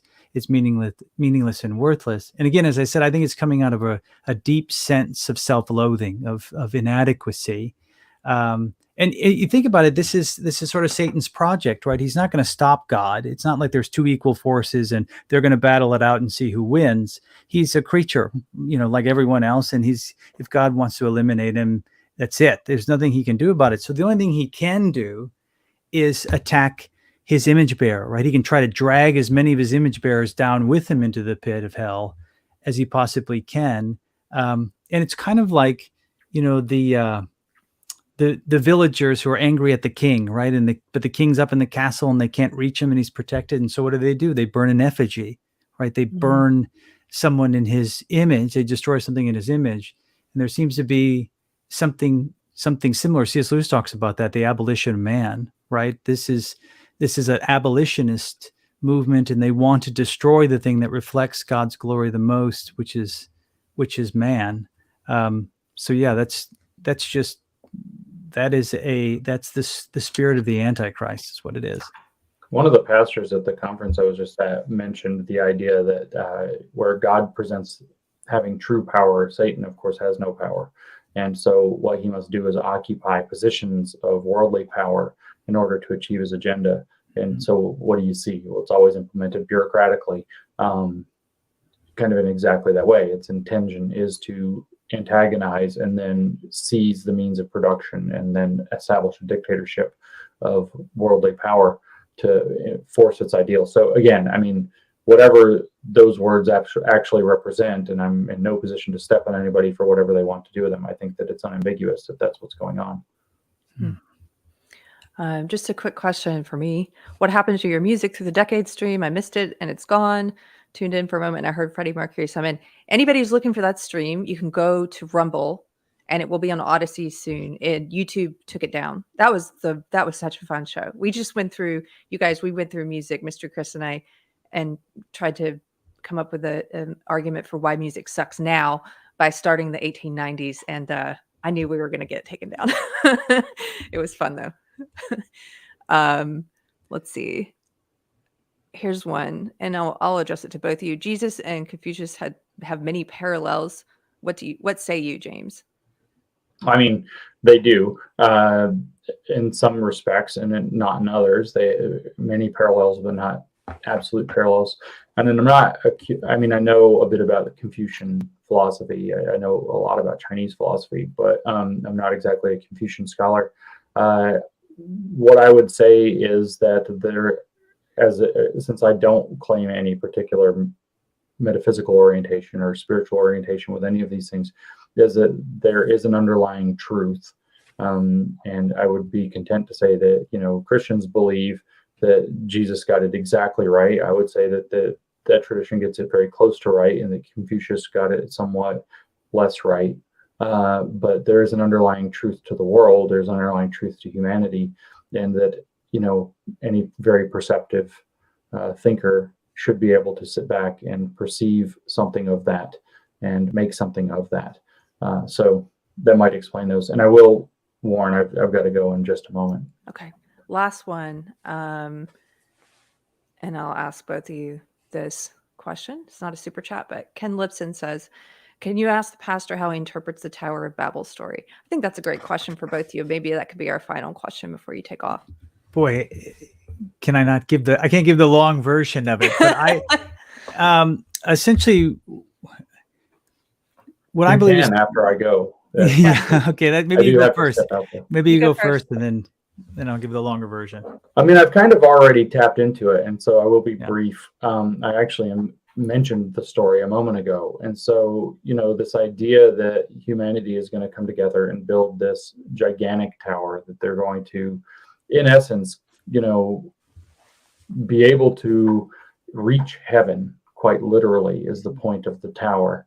And so thus I think this is just another expression of that arrogance, that human lack of humility that leads into catastrophe.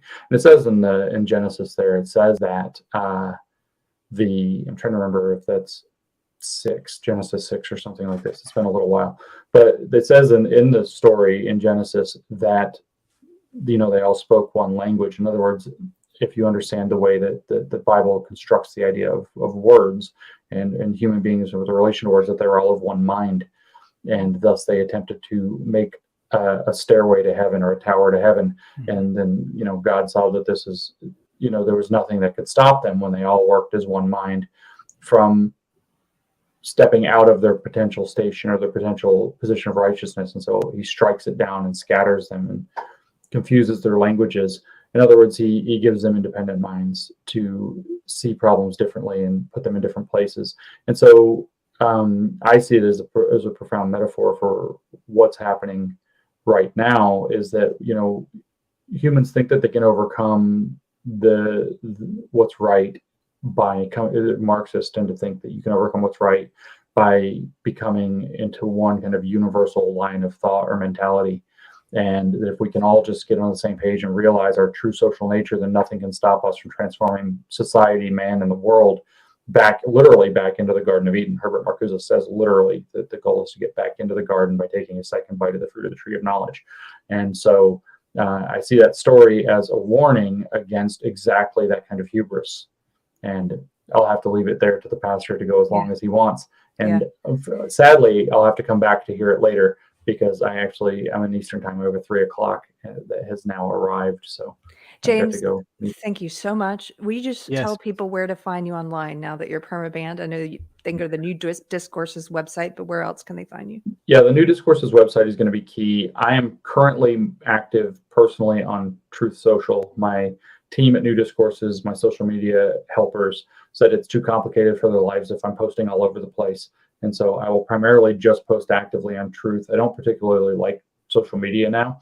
I haven't liked Twitter in a while, but was slogging through it. So if you want to actually see me, you can see there.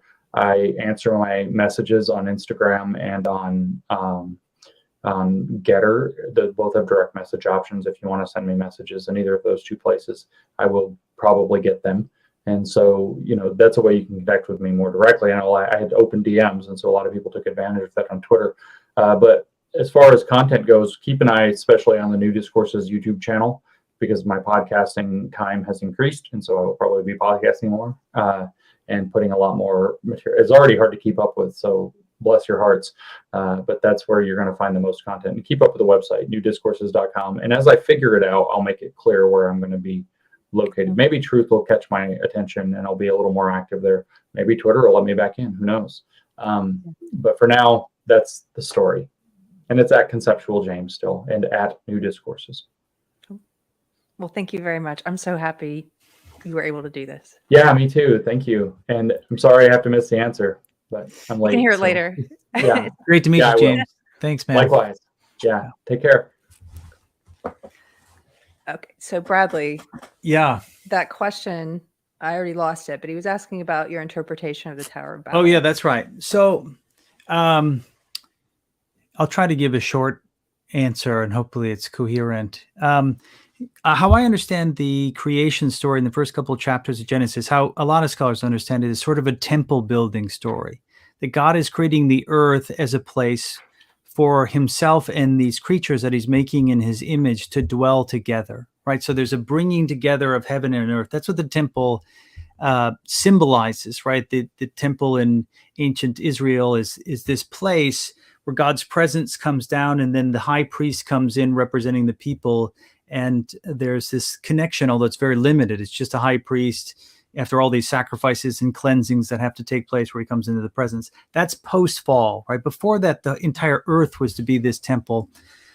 where he dwells with man, he walks with them during the cool of the day. And so there's this fellowship between the triune God and these creatures he's created in his image that can benefit and be within that fellowship. And then what happens in the fall, one way to look at it is that God creates man then to be what a lot of people think of, it comes from the book of Revelation, as a ruling priest, is someone who is to rule the earth, to subdue it, to fulfill what's often called the cultural mandate, which is to take the raw materials that God has created in this world, being sub-creators, and to create something new out of it. And so to eventually cultivate it, as I said earlier, the end vision is of this holy city, the New Jerusalem. It's a garden city, right? A beautiful city. So you have the idea of a garden that's, wild and unkept.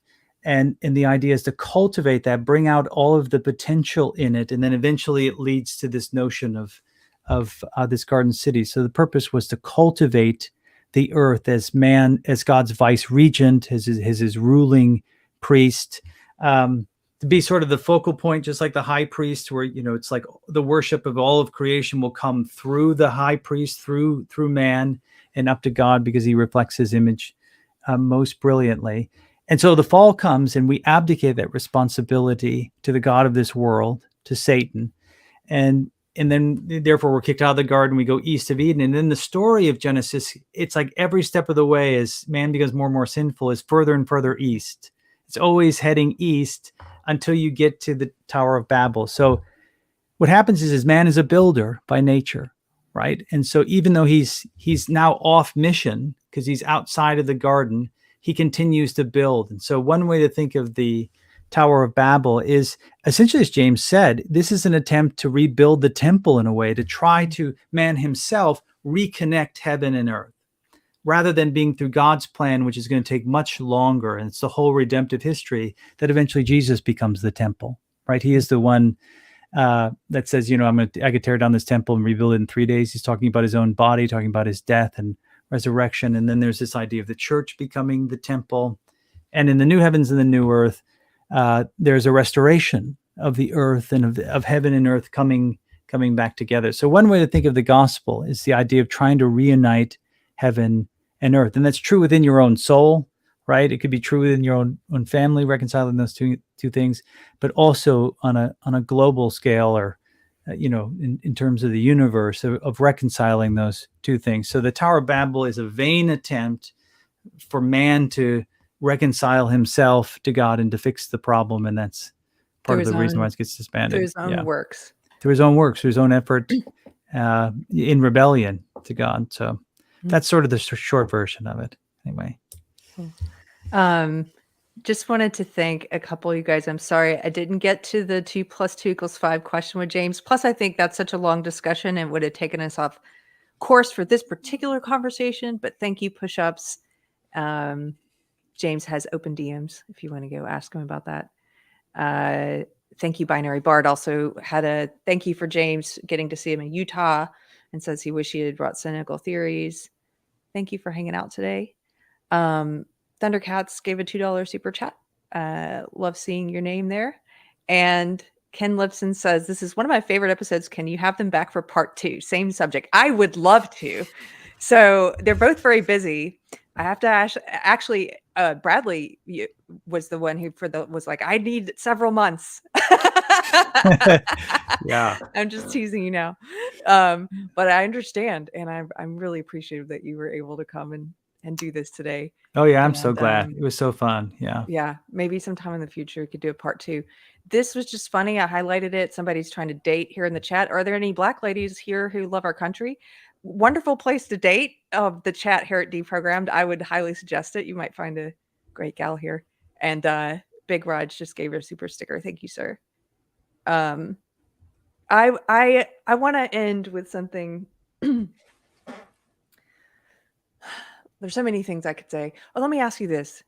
What advice do you have? Like, what's your call to action for Christians specifically, and who find themselves in this culture war, spiritual war, in this dystopia that we're currently in? If you were to make an appeal to the brethren, what would it be?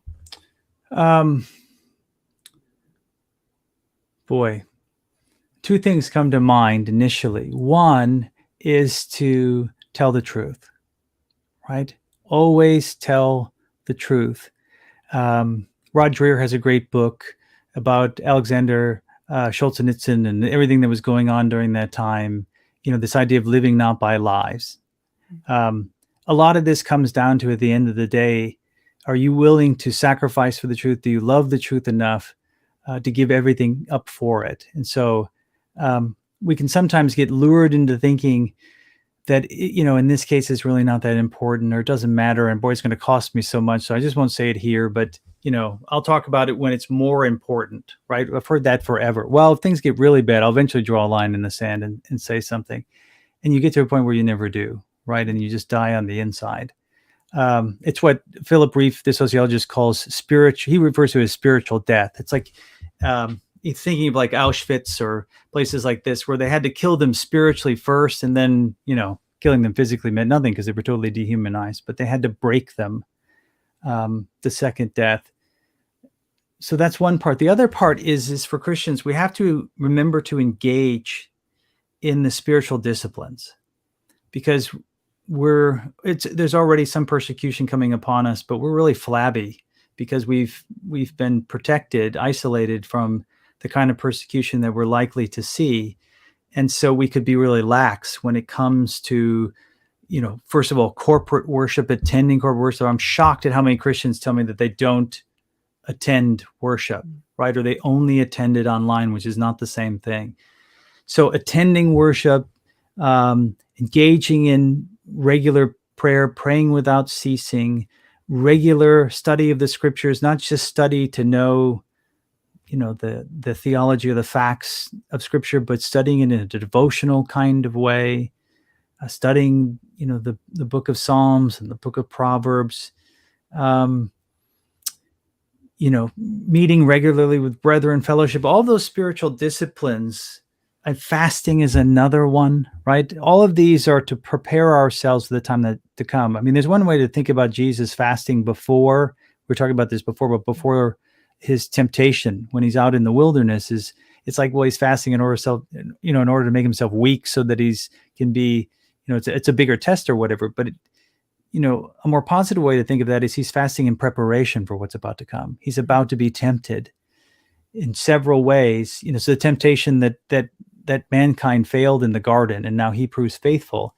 So that fasting ahead of time is a great spiritual discipline to prepare you for when you're going to have to make these choices, when you're tempted and you're going to have to say no. So, the importance of liturgy and prayer and all of those disciplines, they're critical. And like I said, we're just not used to doing them, and it will end badly if we don't become more disciplined in it. Those are two off the top of my head. I thought I would end on that, but we have another super chat from Thomas St. Thomas. Hello, Thomas. He says, Keri, thanks for this discussion and bringing this together. Bradley, if you were local, I'd go to church. Thanks so much. Oh, cool. You guys can watch to have you. The sermons from Church on the Square here on YouTube. I'll drop the link in the chat.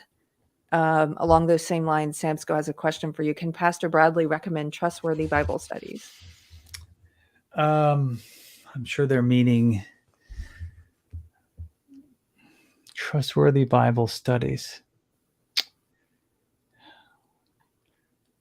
It would help if it was more specific, like in what area, because some programs are really strong in certain areas and maybe not so much in others. I tend to be an eclectic Christian, you might say. The sources I use tend to be kind of broad. There's not like one particular publisher or distributor or YouTube channel that I would fully recommend. I do think, generally speaking, this is a controversial thing to say, but I do think that Doug Wilson, as I said earlier, he's been talking about this stuff for 20 years. He read the tea leaves a long time ago. And so I trust so much of what he has to say, especially his blog, and Mayblog is the name of his blog, and Canon Press is the name of his publishing company. So that's one source. Another source, another few other places, things that I read are, I read Touchstone Magazine, which is sort of a mere Christianity kind of magazine that's, I think is very insightful. I still read First Things magazine. Those are a few places that deal often with the things that are going on in culture, so they can give you a Christian perspective, a very broad kind of Christian perspective, but more conservative. Those are a few. I would also say, just my own little plug again for the Church on the Squares YouTube channel, is your sermons are very eclectic and they're very thought-provoking. It's the kind of sermon where you want to take notes, like imagine the most interesting college class you took, if you took, or high school class, like the one that you were excited to go to, and it's that kind of sermon. And you bring in philosophers, like the kind of stuff you're talking about here with James, but you also you make sure to define words, and so nobody's left behind. Like the intent is not to exclude people through a pseudo intellectualism. It's actually just to have high standards and say, I know you can follow me here and what we're talking about. And so you'll bring in philosophers and C.S. Lewis and Star Trek and like the Matrix or what have you. Yeah. And You're it's saying great. it's nerdy preaching is what it is, right? Yeah, but it's fun, you know. So That's cool. that's a plug for the Church on the Square channel.